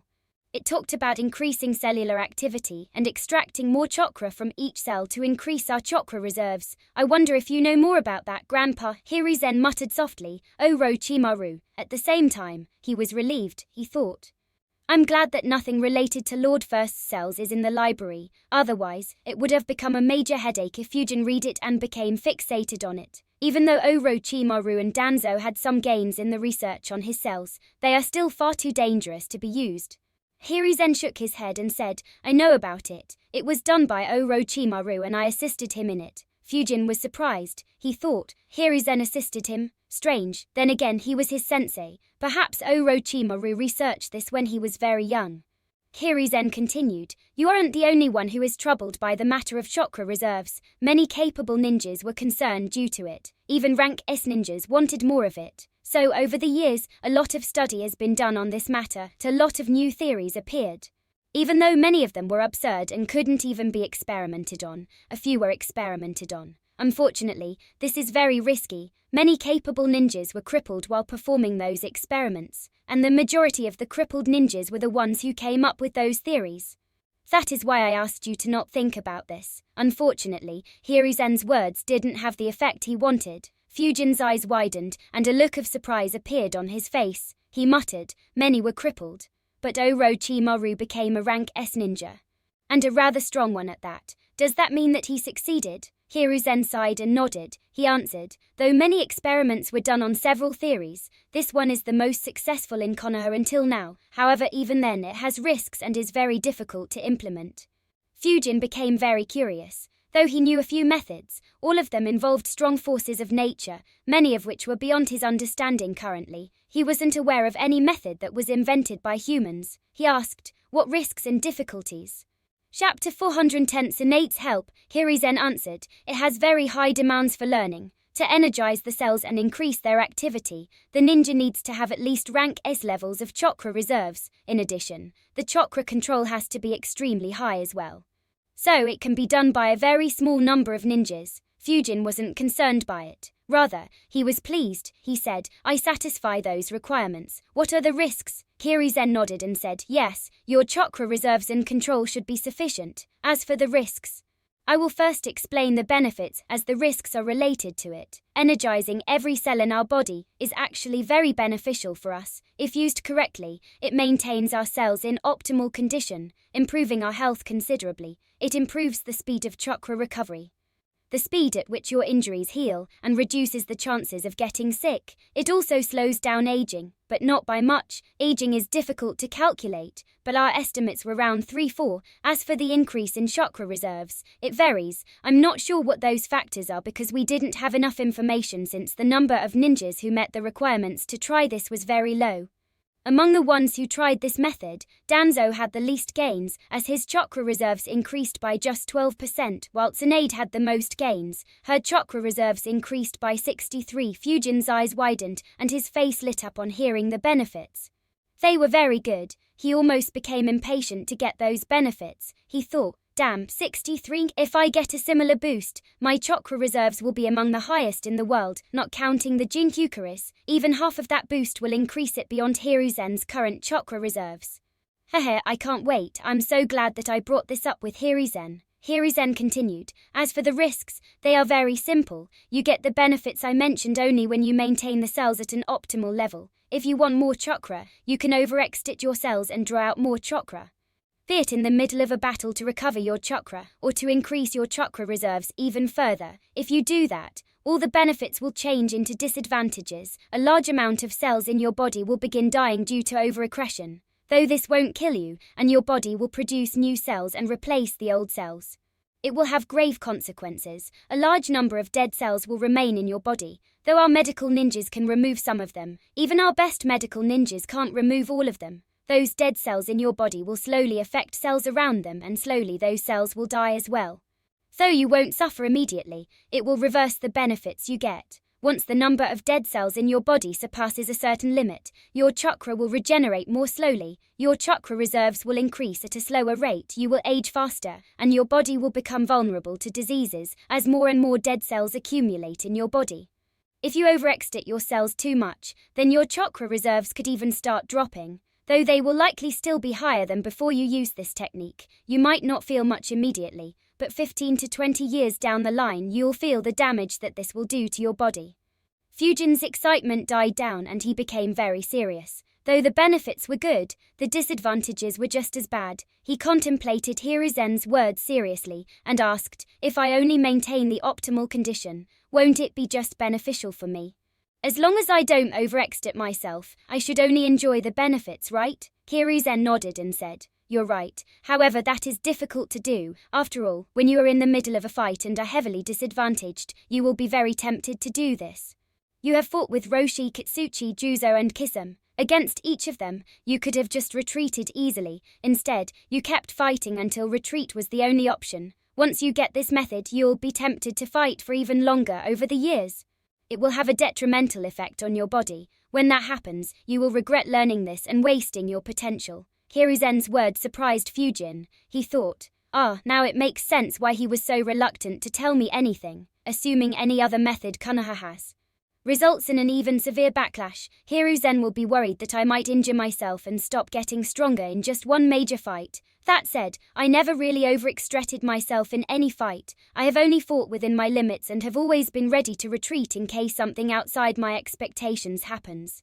The only instance when it got very risky was when Roshi suddenly transformed into Son Goku and maintained complete control, which I didn't anticipate. Otherwise, I have always paid more attention to my safety rather than my enemy's demise. After all, what use is it to kill an enemy if I suffer as well? It's not like killing anyone gives me a special benefit or some treasures. At max, I can steal their weapons and money. Unfortunately, the weapons that are worth stealing are even more rare than a rank S ninja, and money is useless in this world for someone who doesn't have to support a huge family. clan or organization. Besides, I can easily steal money from the corrupt nobles. Fujin looked at Hiruzen and said, "You don't need to worry, Grandpa. I will give priority to retreating over overexerting myself in a fight. The only time I will overexert myself is if my enemy is so strong that I can't retreat safely, or if the village desperately needs me to do so." Fujin immediately cursed in his mind. "Shit, I almost forgot about saying that I will use it when the village needs me to do so. Luckily I thought of it in the nick of time." Hiruzen was pleased to hear that. He nodded and said, "Good." A smile appeared on Hiruzen's face. Fujin smiled as well. He thought, "I have already become a rank S ninja. Though this technique will just increase my chakra and not my combat power, it'll be extremely beneficial for me when my wind domain reaches a good enough stage. I'll be able to sustain it much longer, and can use attacks that need a lot more chakra with more freedom. I'm also not sure how much chakra Flying Thunder God will need. Rasen's Hurons will also be very pervasive in terms of the chakra needed, so even though my combat strength won't increase immediately, it will give me an amazing base to get stronger much quicker. More importantly, it might also make Ryo allow me to learn Senjutsu."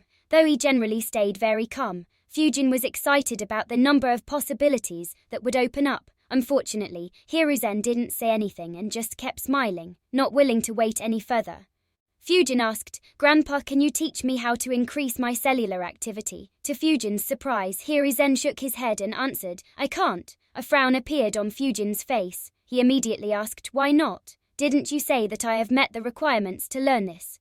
Hiruzen answered, "I did, but I can't teach you how to do it because I am not capable of teaching you that." Fujin was confused. He asked, "Didn't you say that you helped Orochimaru develop this?" Hiruzen replied, "I did. Unfortunately, this is too complicated even for me. Even though I helped Orochimaru, I just guided him and helped him avoid some pitfalls that occurred in earlier experiments on increasing chakra reserves. The cellular activity falls under biology, which isn't my strong suit. Doing something that requires you to employ each and every cell of your body is extremely difficult. The only reason why this could be completed is due to Tsunade." Fujin's eyes widened. He thought, "Tsunade, that makes sense. Even though Orochimaru is an excellent researcher, his knowledge of the human body is probably far from Tsunade's. But can Hiruzen really not teach this to me?"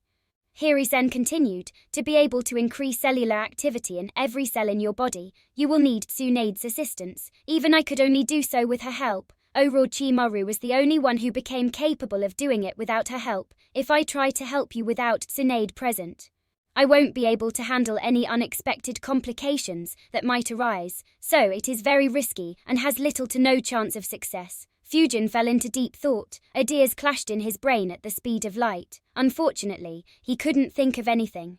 After a couple of minutes he sighed and muttered, "That sucks." Hiruzen smiled on seeing Fujin's reaction. For once, he had let Fujin experience the emotional roller coaster that Fujin frequently put Hiruzen and Shikako through. As he had guessed, Fujin's mood became very down. Hiruzen had dangled something Fujin wanted a lot in front of his eyes and had taken it away without any hope of Fujin getting it any time soon. Chapter 411 Council Member Suzuki Fujin. Seeing Hiruzen's smile, Fujin cursed, "Why is this old fox smiling? It almost feels like he is enjoying my helplessness." Unfortunately, there wasn't much that Fujin could do. He asked, "Is there any chance you can arrange a meeting between me and Lady Tsunade, Grandpa?" To Fujin's disappointment, Hiruzen shook his head and said, "Unfortunately, I can't. Until a great war breaks out, she won't return to the village. She has sacrificed too much for the village and doesn't want to be disturbed unless it's an emergency." Fujin sighed once again. He didn't say anything and thought, "I guess I can only wait for her to return to the village. Even though finding her shouldn't be too difficult, I have no relationship with her, so it is highly unlikely that she will agree to help even if I track her down. I can only wait until Naruto changes her heart." That said it. Fujin looked at Hiruzen and wondered, "Will events really play out as I remember? Hiruzen is an entirely different league as compared to what I remember about him from the show. I don't see him playing with roof tiles when facing Orochimaru. That said, it is unlikely that Orochimaru is as weak as I recall either.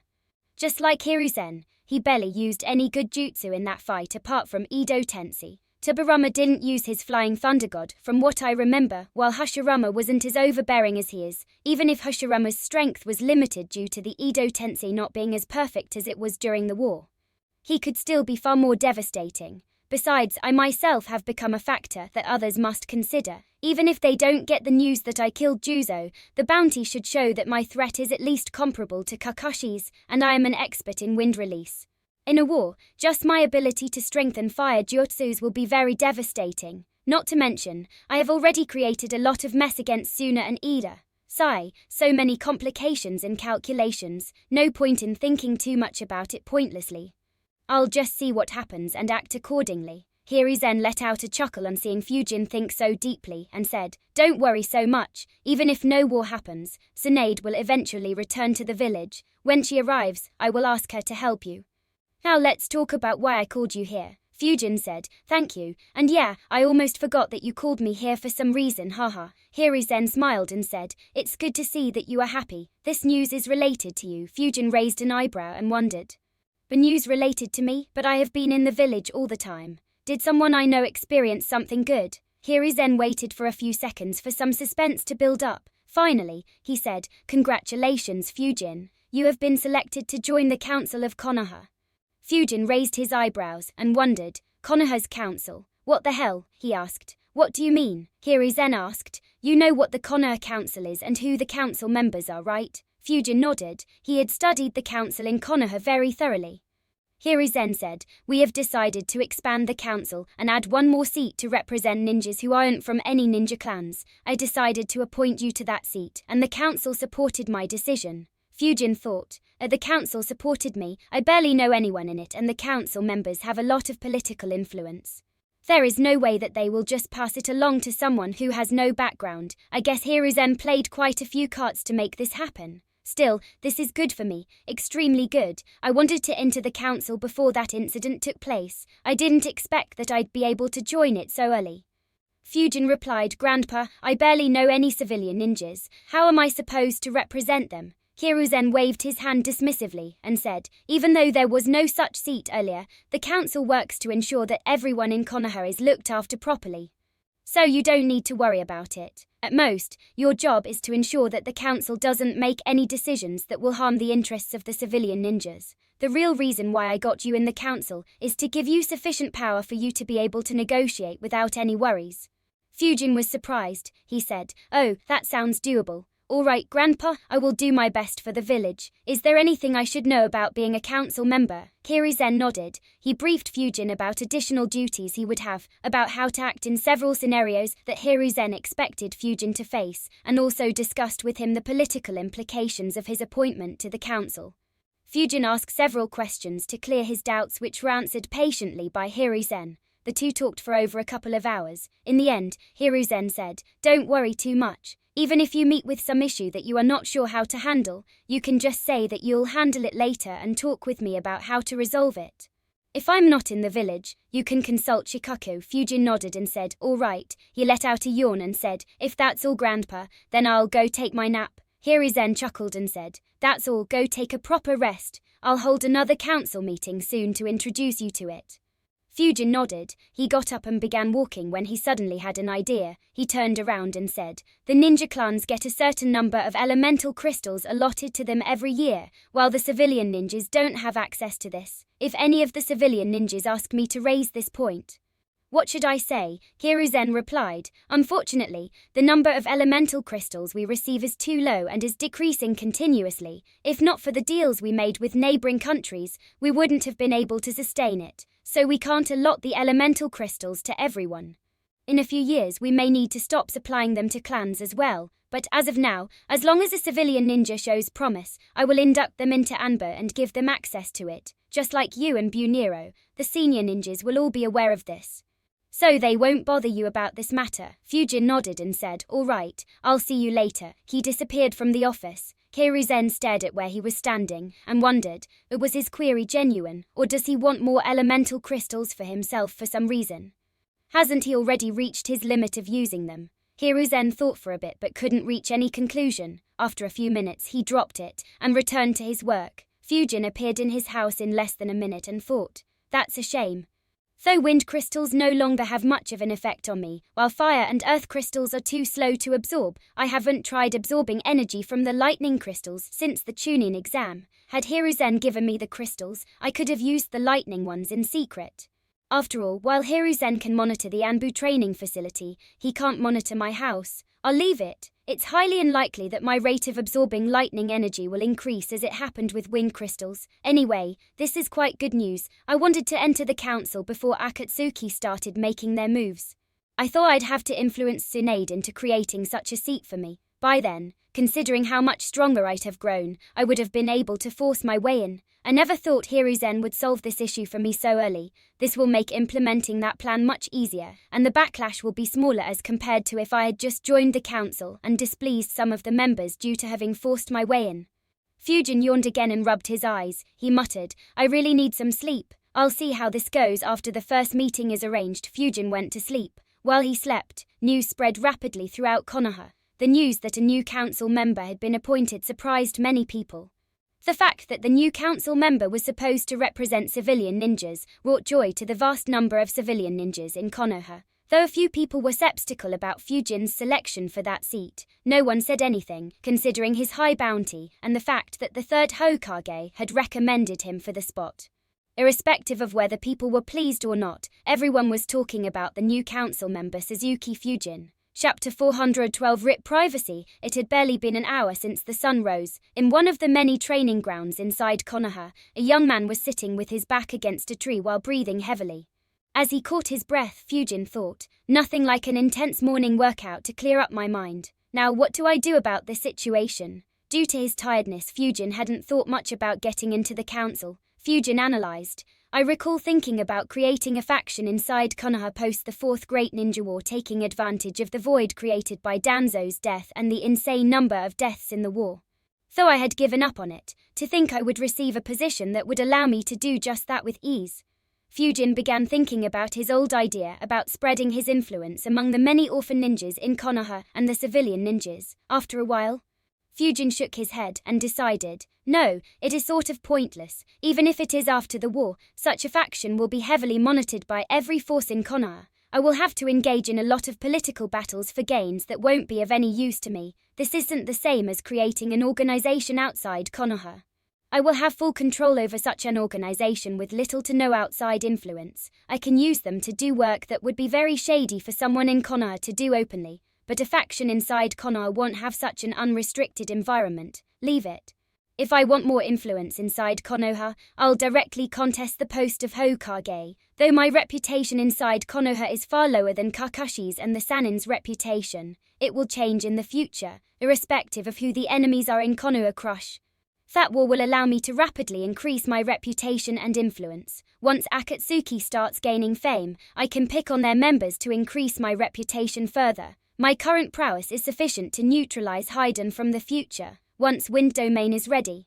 I can also defeat future Daidara without resorting to lightning release, and I still have around 5 years. That should be sufficient for me to become capable enough to kill Kakuzu's Sori, and perhaps even kiss him. With those wins, I can easily gain the basis to fight for the Hokage seat if I want it.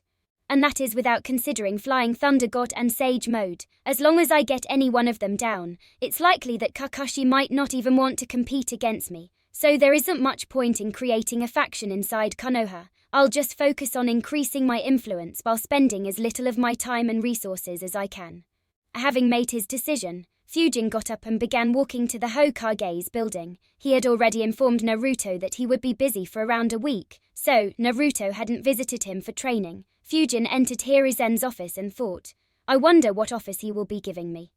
Hiruzen saw Fujin and said, good, you are here. He stopped doing his paperwork and got up from his seat. He said, follow me, I'll show you your office. Fujin nodded and followed him. Within a minute, both arrived inside a room on the floor under Hiruzen's office. Fujin looked around the room. The room wasn't too small or too big and looked as if it was very recently cleaned properly. Hiruzen said, I had this room cleared for you yesterday. As I had said, every council member has a room inside the Hokage's building. Of course, you don't need to show up here daily, but if you have any meetings or official work, you can get it done here. Fujin nodded and looked around the room, his eyes focused on a few places. He asked, did you also put seals in the room, Grandpa? Hiruzen answered. The seals here are very old. Their purpose is for secrecy and some defense. Feel free to remove them and carve newer seals, but don't overdo it. I don't want to see thousands of seals in this room. Fujin chuckled and replied, All right, don't worry, I know that this isn't my home. Hiruzen nodded. He was nervous about Fujin doing something like what he had done with his own house. Hiruzen thought, though I trust him, I don't want a room so close to my office to have thousands of seals. Even with my expertise, it is very likely that I'll miss a few seals even if I carefully inspect such a room. It's no wonder that Danzo didn't dare to step inside his house. Hiruzen said, I'll leave you to handle your room. Stay here for some time. I'll assign you a couple of assistants who will come here to meet you. They will be responsible for informing you if anyone comes here to meet you when you aren't present. Though there won't be much paperwork for you, they will also help out in what little there is. As for the council meeting that we talked about yesterday, I have arranged for one to introduce you to the council. It will be on the day after tomorrow at 9 am. Be there on time. Fujin nodded and said, all right, I'm looking forward to it. Hiruzen nodded and left, leaving Fujin alone in the room. Fujin stood quietly while observing the room properly for around 5 minutes. Suddenly, a mischievous smile broke out on Fujin's face. Fujin thought, Hiruzen asked me to not overdo it. He said that he doesn't want thousands of seals in this room. Meaning, as long as it doesn't reach that number, it should be fine, right? Hey, I'll just inscribe 999 seals in this room. Wait, he said thousands with a S. There have to be at least 2 to make it plural. So he allowed me to inscribe 1999 seals in this room. I don't understand why he wants so many seals in a room so close to his office. Oh well, I'll inscribe 999 seals for now. That should be more than enough. I'll leave the remaining ones for the future in case I develop any cool seals. With a smile plastered on his face, 8 shadow clones popped next to him. Within a minute, every existing seal inside the room was wiped off. In the next few minutes, 999 seals were inscribed in the room. Of the 999 seals, only 125 seals were to prevent spying and added some defense to the room, to ensure that it could endure a couple of rank A jutsus before collapsing. Of the remaining seals, 125 seals were made for the sole purpose of spying on others.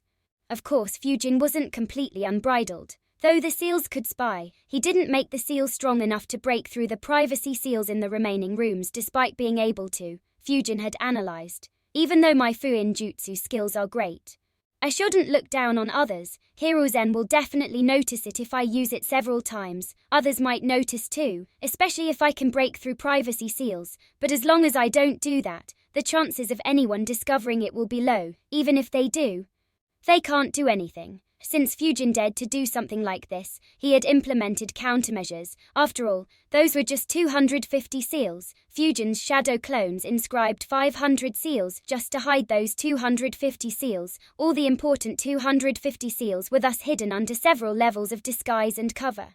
The only way to see them would be if someone destroyed a good portion of those 500 seals. However, even if someone did that, Fujin had inscribed another 125 seals just to destroy the spying seals, so no proof would remain. As for the remaining 124 seals, all were useless. Fujin had just randomly put seals which made no sense and served the sole purpose of confusing the shit out of anyone who wanted to investigate the seals inside his office. Fujin closed his eyes and sensed the seals that his clones had just inscribed, one by one. The seals began activating. In a few seconds, the majority of the seals in the room disappeared and could no longer be sensed by anyone other than Fujin. Soon, the privacy seals were activated. The room was completely sealed. No one would be able to spy on what was happening inside the room. If anyone tried to, Fujin would be warned. If someone better than Fujin forcefully breaks through the privacy seals to spy on Fujin, Fujin will be warned of it. Finally, the seals for spying were activated. One by one, Fujin began hearing the words spoken inside the Hokage building. Fujin avoided any rooms with Junons or stronger ninjas inside them so that no one would be able to realize that someone was spying on them. The sounds Fujin heard were initially very chaotic, but under Fujin's control, he began hearing distinct voices from every room. He could freely control what he wanted to hear and what he didn't. Finally, Fujin deactivated all the spying seals. A smile appeared on Fujin's face as observed his work with pride. He thought, neither Sori nor Didara is right. This is art. Ha ha ha, I can spy on almost everything that happens inside this building. The amusing part is that I didn't even intend to do so until a few minutes ago. Ha ha ha. Chapter 413 Hiruzen's Confusion. Fujin became serious and analyzed. Although my seals can spy without being detected, there is a limit, as long as I don't use them for spying. No one will notice anything odd. Even Hiruzen, with his expertise in Fuin Jutsu and decades of experience, wouldn't sense them. But, once I use it, top ninjas should instinctively feel that something is wrong. So, I can only use it a few times before people start suspecting something is wrong. Fortunately, my target isn't the clan leaders. Even though they are important, they barely know anything important happening in the village. After all, everyone is in the dark about the Uchiha massacre. Only the 4 of them know about it, and perhaps Shikaku might have guessed it. The rest are completely in the dark. Even if they have their guesses, it's not something I can spy on. The ones I want to keep an eye on are those 2 elders. Once things start getting tense, I can know what schemes they are cooking by keeping an eye on them. Fortunately, I know the future events, so I won't have to use this frequently, so the chances of getting discovered are low. Even if they discover it, linking it back to me will be difficult. Besides, even if guess that it is me, they can't do shit to me without any proof. Their era is long over, and I have no intention of being polite and respectful with them like others. Though Fujin had just joined the council and didn't intend to offend everyone in it, he didn't mind doing so when the need arose. In fact, he was looking forward to it. Fujin thought, I found politics very tedious in my previous life and stayed far away from it. To think that I would be jumping in it at a mere age of 15 in this life. Who'd have ever thought? Fujin's gaze turned towards the door. A couple of seconds later, a knock was heard. Fujin said, "Come in." 2 men opened the door and entered inside. Fujin observed them. Both were in their mid-20s, had average builds, and their chakra was just high enough to be considered as Chunin level. Just like Fujin, the 2 of them were also observing him. Both had complicated feelings. They both had civilian backgrounds. Both were proud of having a safe job inside the Hokage's building. However, the boy in front of them was 10 years younger than either of them. Yet, he had such immense power that his bounty was 50 million ryo, and he had been selected to become one of the few council members inside Konoha, and represented the highest number of ninjas than any other council member, apart from the Hokage and the elders. Though they felt that the other civilian elite Junins would have been better choices, neither dared to disrespect Fujin. One guy respectfully said, "I am Haruma." The other guy said, "I am Yasushi. Lord Hokage assigned us to assist you in your duties as a council member." Fujin nodded and said, "Good, this seat is mine. Feel free to take any other chair in this room. Did either of you assist any other council member before me?" Yasushi nodded and said, "Yes, I had assisted Lord Yamanaka Iniachi before you. Haruma has been newly assigned though."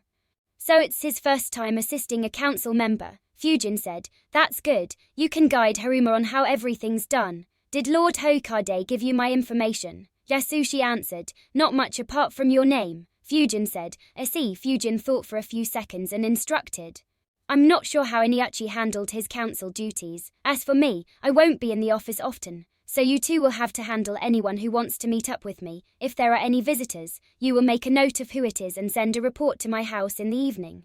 I live in the house across from the 23rd training ground. I'll handle all the meetings on Saturday, so unless there is anything urgent, you 2 won't be disturbing me, and just arrange for the meetings to take place on Saturday. Is that understood?" Both Yasushi and Haruma nodded and replied, "Understood." Fujin asked, "Is there anything else that you would like to know or discuss?" Haruma didn't say anything, but Yasushi asked Fujin a few questions about how he should act in various scenarios. Fujin patiently answered him. 15 minutes later, Fujin asked, "Anything else?" Yasushi shook his head and answered, "No, it's just that we will have to report your work schedule to Lord Hokage." Fujin replied, "All right, you can do so. I'll see you later." In front of both their eyes, Fujin's figure disappeared from the room. Sweat gathered on their faces. Haruma asked nervously, "Yasushi-senpai, did you see him leave?" Yasushi shook his head and said, "I couldn't see him at all. He just disappeared." Haruma sighed and exclaimed, "No wonder Lord Hokage appointed someone so young." Yasushi chuckled and said, "Don't worry about it. How can someone whom Lord Hokage appoints be ordinary? Luckily for us, he seems very laid back. As long as we don't mess up, we won't face any difficulties on this job." Haruma nodded with a smile on his face. For officials working in the Hokage building, all they wanted was a boss who wouldn't purposefully make things difficult for them. Hence, both Yasushi and Haruma were happy with their new position. Both reported to Hiruzen and informed him about Fujin's arrangements. Hiruzen asked them a few questions before dismissing them. Sitting in his office, Hiruzen analyzed, "Just meetings on Saturday. It looks like he will not be using this position to increase his influence in the village." Hiruzen analyzed for a couple of minutes before letting out a sigh. He got up and began walking towards the office he assigned Fujin. As he walked, he thought, I have been too impatient. Though becoming a council member representing the civilian ninjas offers the potential to gain a very high influence in Konoha, Fujin will not do that. The reason is simple, he most probably doesn't know what the use of creating such an influence inside the village is. Even if he dreams of becoming the Hokage, he wouldn't know that this is the easiest way for him to create a support base. Regardless, this isn't bad. Even if he doesn't actively try to gain influence, his influence will gradually increase in time due to the post. More importantly, his combat prowess has improved faster than my calculations, so even without the seat, his influence will increase rapidly once we enter a conflict. Hiruzen thought for a while and nodded to himself while thinking, that's right, I don't need to worry about increasing his reputation and influence anymore. Perhaps it is a good thing that he isn't actively increasing it, as that could have created some internal struggle. Hiruzen's thoughts stopped as soon as he entered the office he had just assigned to Fujin. His expression became very dark. He looked around the room. His eye saw dozens of seals at every glance. He muttered to himself, this boy, I told him not to overdo it. I can easily sense over 100 seals inside this room, and most of them are seals that are used to hide other seals. How many seals did this boy inscribe in this room, and how did he inscribe them so rapidly? It's been just over half an hour since I assigned him this office, and I doubt he did it in front of his assistants. Hiruzen was speechless. Chakra concentrated in his eyes, and they began glowing as he observed the seals with all his focus. 5 minutes later, he let out a sigh and stopped looking. He thought, I inspected through 2 layers of disguise. I can't inspect any deeper without dismantling the seals. But I don't understand this. I clearly asked Fujin not to overdo it. Why did he still inscribe so many seals and hide them under so many layers? He hasn't openly disobeyed me before this. Did he discover something? Hiruzen left Fujin's office while analyzing what Fujin could have discovered and returned to his office. After a few minutes, he shook his head and thought, I can't think of anything. Even if he discovered anything, why didn't he come and inform me instead of creating such a complicated network of seals? I'll wait until the meeting. If he doesn't talk with me until then, I'll ask him myself. Regardless, his ability at Fuin Jutsu is remarkable. Though he is far from being the best grandmaster in Konoha, his speed of inscribing seals might be the fastest in Konoha. Either that or he has created a ridiculous amount of seal imprints. But in that case, he would be the fastest grandmaster at creating seal imprints. Hiruzen stopped thinking about Fujin and got back to work. He had suffered enough headaches for a day to bother Fujin that day. Chapter 414 The Council Meeting. Unlike Hiruzen, Fujin didn't think much and returned to training. His thoughts were, though joining the council is advantageous for me, I need to wait a long time to reap those benefits. For now, I don't need to waste my time on any council duties. I'll just send a shadow clone on Saturday to handle anything I want to. My main focus has to be on training. Strength is the basis of everything in this world. Ignoring it and focusing on political influence will be beyond stupid. Even if I lose some reputation, it doesn't matter. With overwhelming strength, I can have my way in one way or another. With such thoughts, Fujin didn't bother thinking about the council and instead focused entirely on his training. 2 days later, the Konoha Council began preparing to meet once again. This time, they will be having one additional member. Fujin arrived in Hiruzen's office around a few minutes before the time of the meeting. Hiruzen looked at Fujin and asked, nervous? Fujin shook his head and replied, not really, it's just a meeting. He chuckled and said, if it was a fight between all the council members, then I might have been a little bit nervous. Hiruzen chuckled as well and said, a fight between all the council members.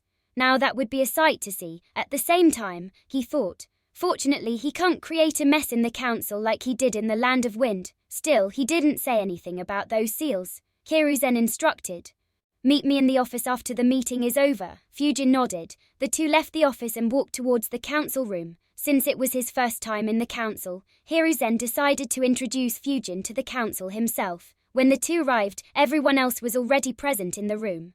Everyone immediately looked at Fujin, while Fujin observed them as well. The center of the room had a long table with 8 chairs on either side and 1 chair at the end of the table. On one side of the table, the 7 clan leaders, that is, Shikoku, Inyachi, Shoza, the Senju clan leader, Heshi, Shibi and Sum, sat. On the other side were Danzo, Homura, Koharu, and the 5 civilian council members. As their eyes met, some of the members greeted Fujin with a smile. Before anyone could say anything, Hiruzen said, Fujin, Take the empty chair. Fujin nodded and took the seat next to Tsume. Hiruzen took his seat as well and said with a smile on his face, "Today is a joyous occasion for Konoha. By introducing a new position in the council, we have increased the representation of the ninjas in the council to a great extent.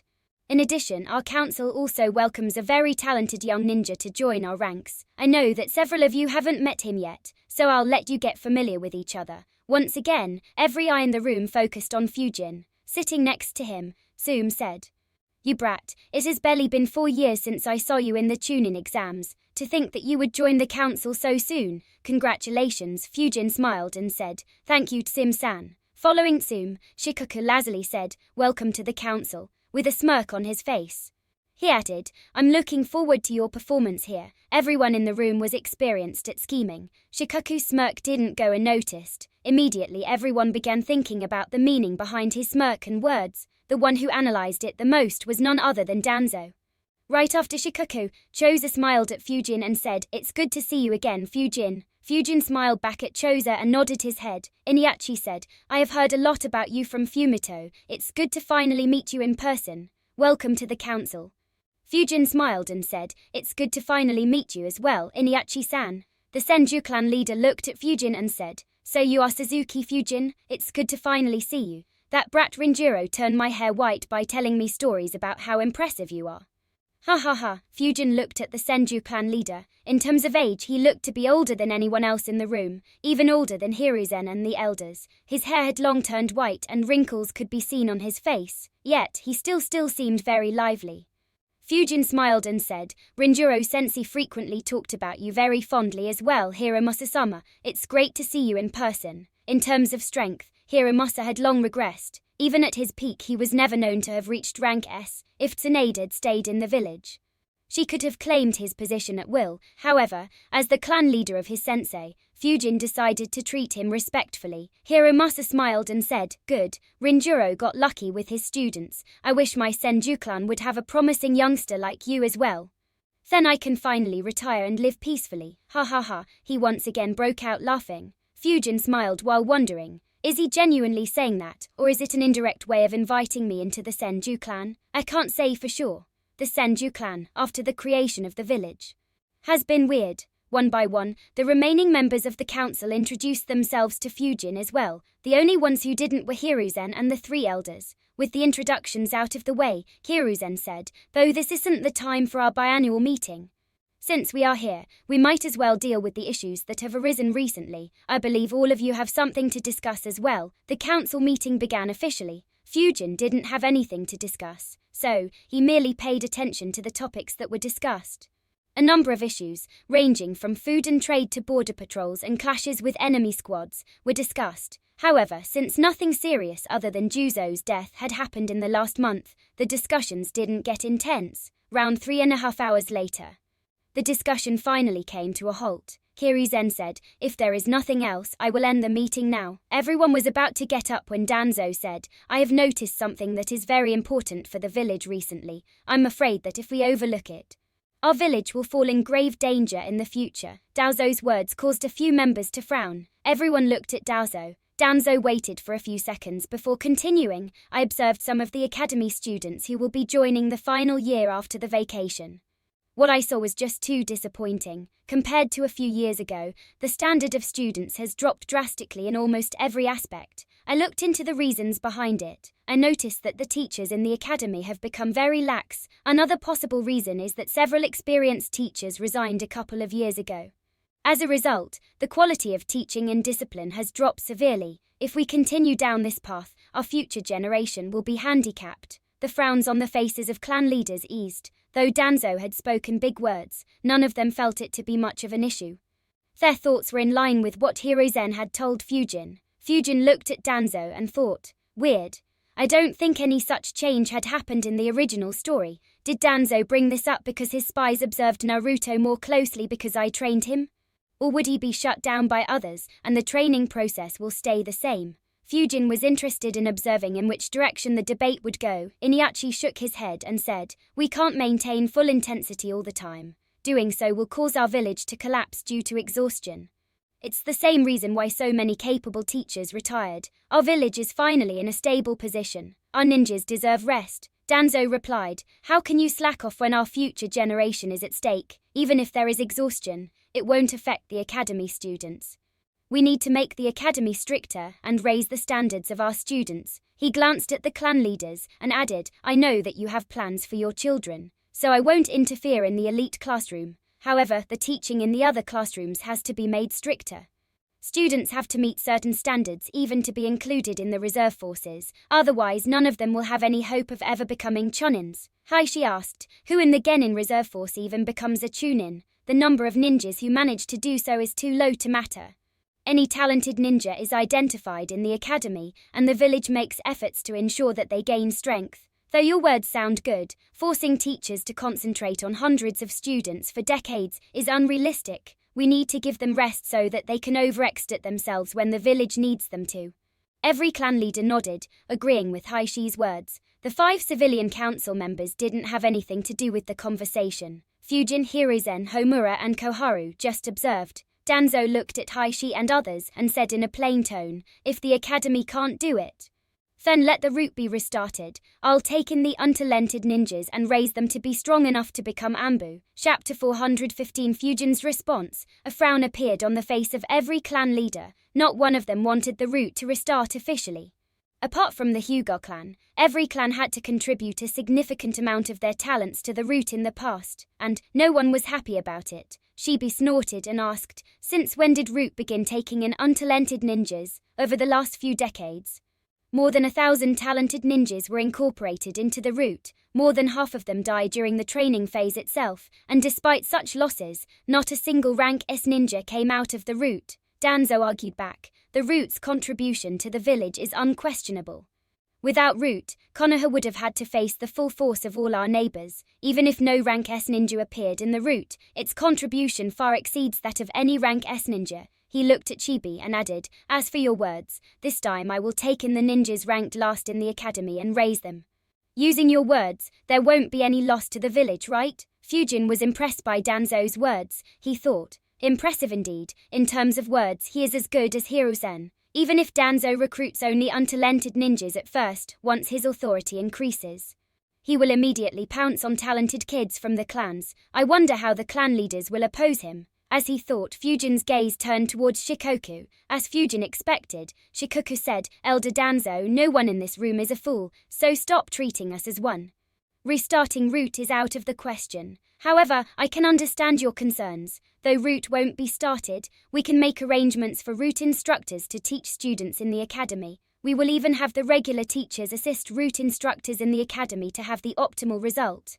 A smile formed on Fujin's face. He thought, what an answer, if all the future meetings happen like these, then they will be rather fun to attend. Just like Fujin, the remaining clan leaders liked the answer as well while Danzo's expression became slightly darker.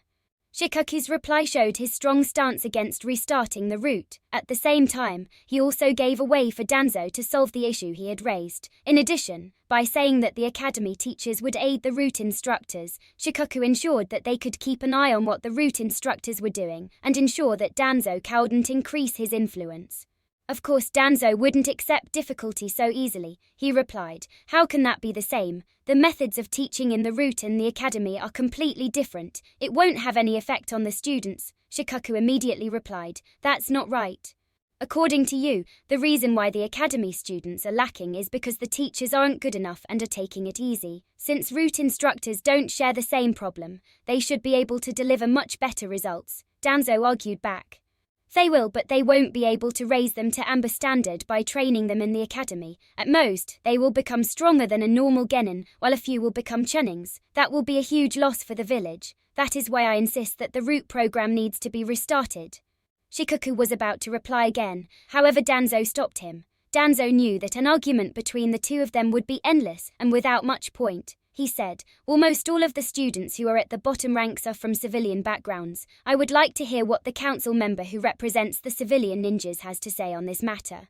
In an instant, everyone's eyes turned towards Fujin. Fujin, who was merely interested in watching the drama, was caught off guard. He thought, yet me, why does he want to hear my opinion? At the same time, Danzo thought, If I put this to vote, Hiruzen and the 7 clan leaders will oppose me.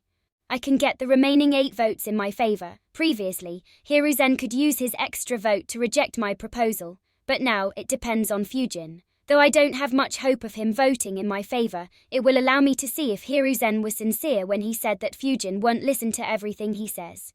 The similar thought ran through the heads of the clan leaders. Shikaku wasn't worried as he had interacted with Fujin several times. However, the others didn't know much about him. Since Hiruzen had nominated Fujin, they believed that Fujin would follow Hiruzen. But Danzo's sudden question created some doubts. Fujin looked at Danzo and wondered, is he trying to make things difficult for me because I rejected his invite? Regardless, how do I answer this question? I can't say that I just want to enjoy the drama, can I? Fujin fell into deep thought. His mind quickly thought about the points he should speak about and began analyzing how he should articulate them. Danzo said once again, "What are your thoughts, Suzuki Fujin?" Fujin casually replied, "It's a rather complicated and important matter. Give me a couple of minutes to think about it." Fujin's reply surprised some of the council members. A smile appeared on Hiruzen's and Shikaku's faces, as they were very familiar with Fujin's ways. Iniachi and the rest thought, do not be pressurized in such a situation and casually ask for time to think.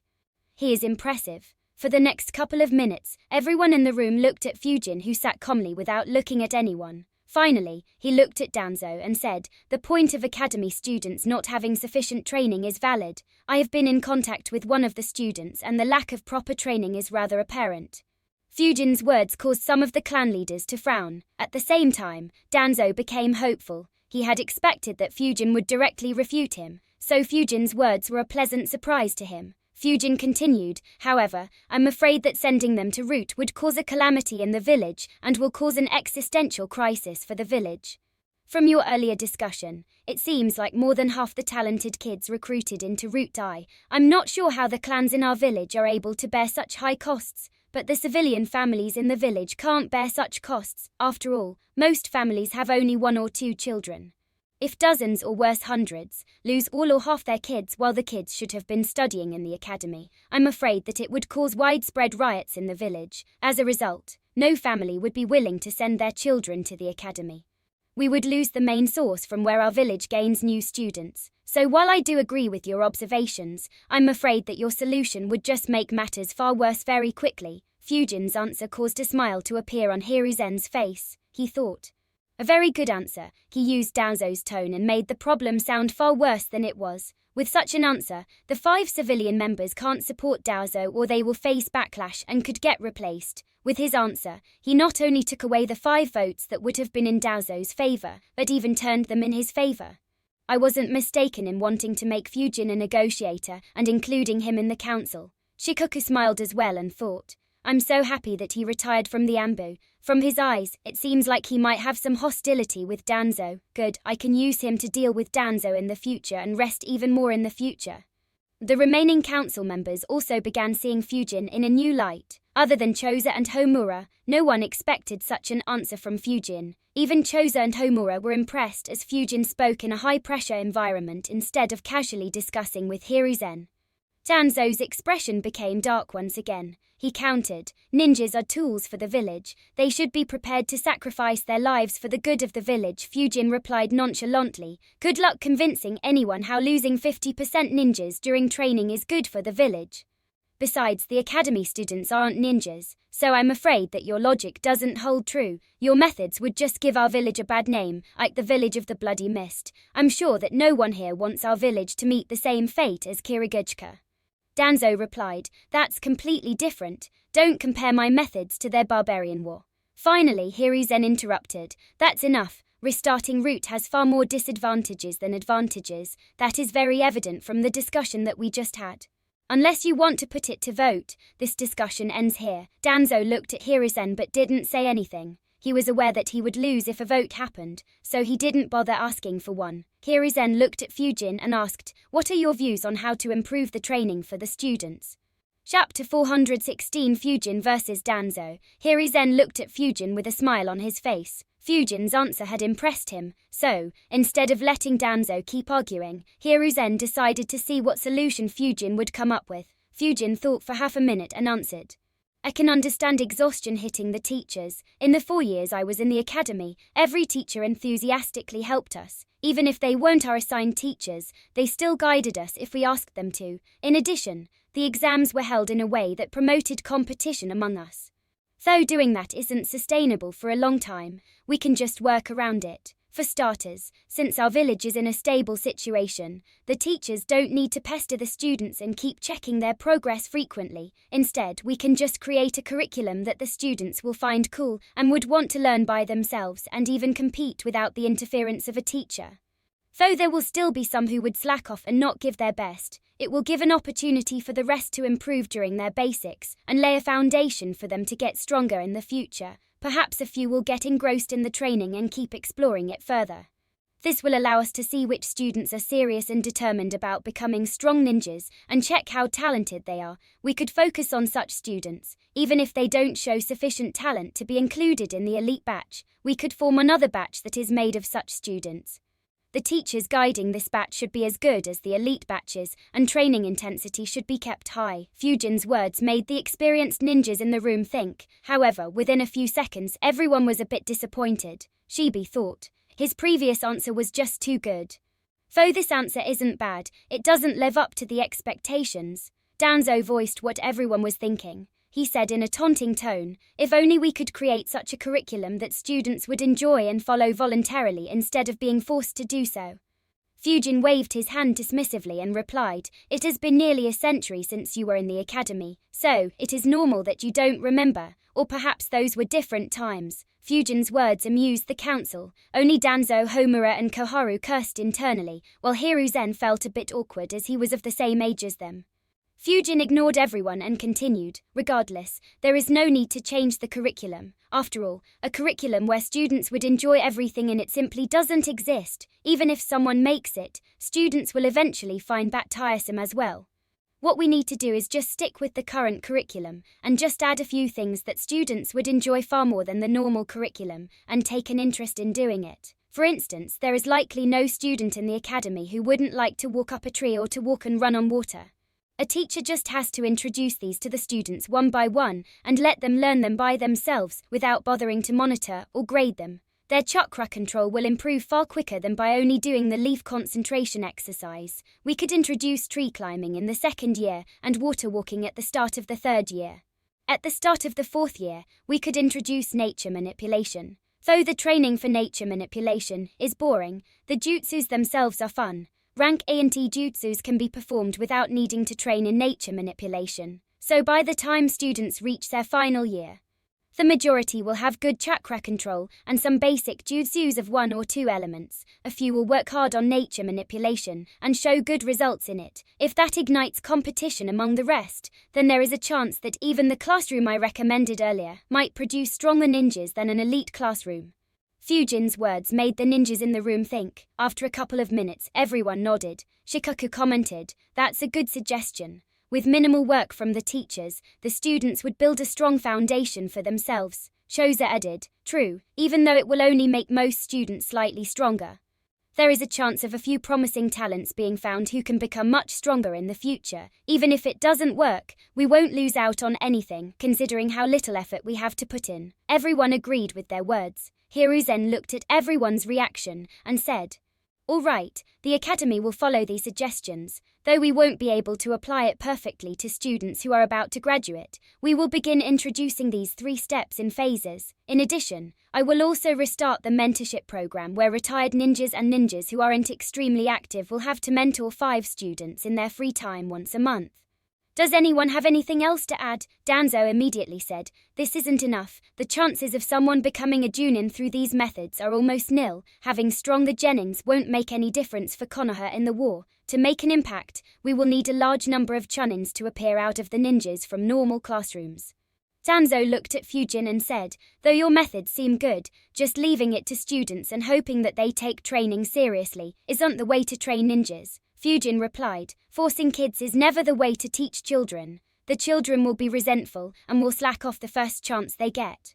Unless you want to employ torture, but I'm afraid I can't support that. For the best results, the two main factors are motivation and interest. No one forced me to train as much as I could, I just did so because I wanted to ensure that my village stayed safe, and because there are so many fascinating techniques that intrigued me.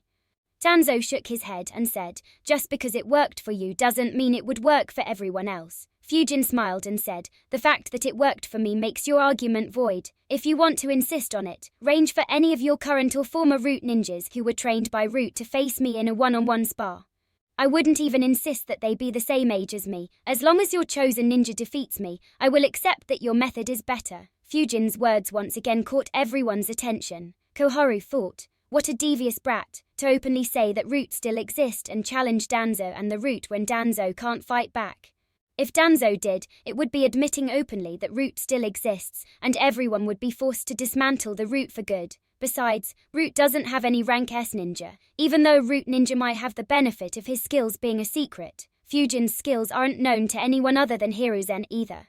So, that advantage also doesn't lie with them. Everyone realized the trap Fujin casually set for Danzo. Obviously, Danzo wouldn't step into it. He snorted and stopped arguing. Fujin broke the silence and said, it's true that my 3 basic steps won't guarantee a high number of chunnings.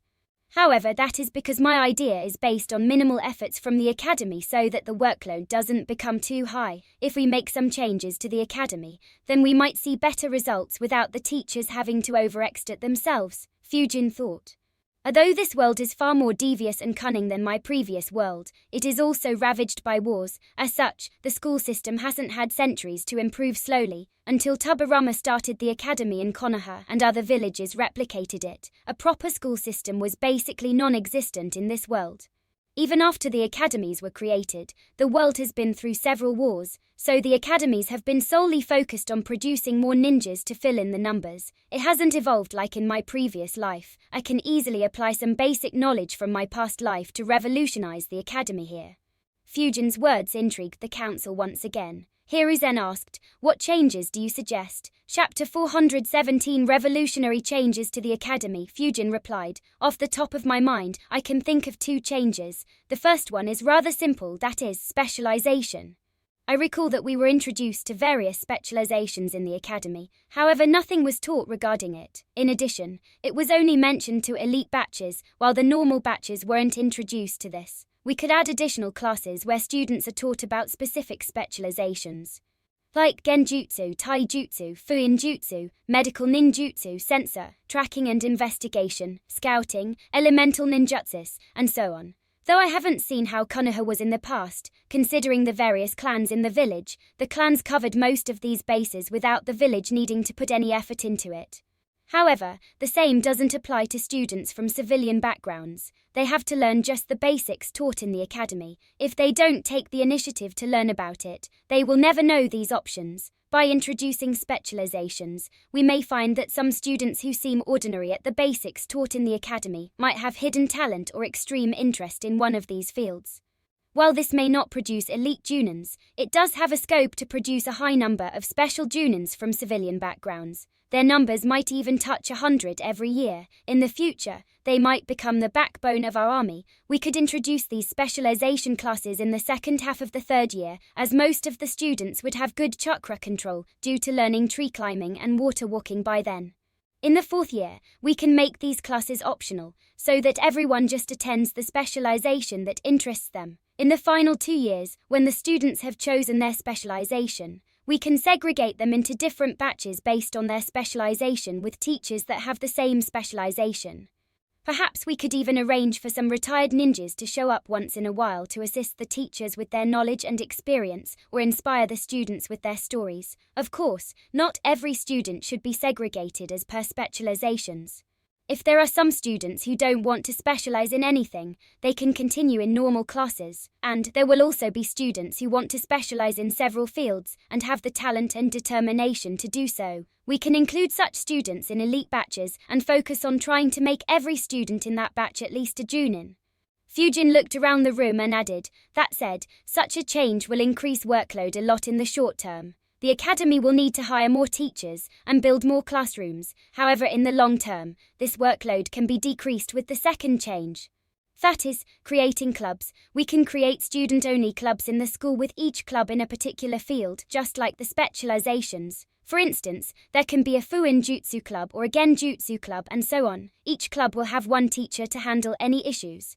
But the role and interference of the teacher have to be minimal. Instead, the work will be done by students themselves. The senior students will be responsible for guiding the junior students. For instance, if someone in the first or second year of the academy takes an interest in Fuin Jutsu and decides to join the Fuin Jutsu club, then the 5th and 6th year students could help them with the basics about how to become a seal master. Their guidance could even be better than a teacher's, as the students might feel more comfortable talking with other students, and the senior students would have just finished learning what they would teach the juniors. With several clubs, many students will be interested in seeing what their seniors are teaching and understand several specializations by themselves. This will make the task of teachers very easy, as in the future the students will realize what they want to specialize in by themselves and will also learn the basics of it. We can amplify the effect further by making the clubs compete with each other. However, considering the diverse nature of the clubs, deciding on a common ground for competition will be difficult. Perhaps we can go with something along the lines of the number of students in each club so that the seniors feel the urge to recruit and teach more juniors. And we could create new levels of mastery for each club that are achievable by academy students. We could promote a healthy competition among the clubs to have the most number of students at the higher levels of mastery. Fujin's words surprised the council members. Every ninja in the room fell into a deep thought. While several of them had thought about Fujin's previous suggestions, no one had remotely thought about introducing specializations to the academy. As for clubs, that was something brand new for them. None of them had heard about such a thing before. Even Danzo was surprised by the suggestions and pondered their implications. Fujin sat in his chair with an awkward expression on his face as he looked around the room. He thought, the hell, they just all begin thinking without a single word. Even Danzo is quiet. It's been over 5 minutes. How long will you fellows keep thinking? Another 5 minutes passed with no words being spoken. Finally, some of the ninjas began looking at Fujin. However, the look in their eyes was completely different. They no longer looked at him as if he was just a junior. Instead, they admired him for bringing up such an idea. At the same time, some vigilance formed in their hearts. Kiruzen looked at Fujin and thought, incredible, his analysis is on point. Thanks to the clans, we never had to worry about specialization. We only needed to consider something that no clan specialized in. Like medical ninjutsu. But with the number of ninjas in clans reducing, specialization has become very critical. Otherwise, a lot of potential will be wasted among the civilian students. As for the clubs, I have never heard of anything like that in any village.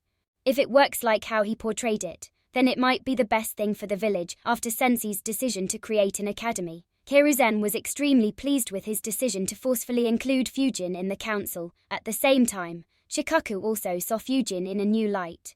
He thought, such innovative thinking. No wonder he keeps wrecking trouble no matter where he goes. Though this plan has one major flaw, if we overlook it, then the village will be completely transformed in a decade or two. Shikoku felt someone staring at him.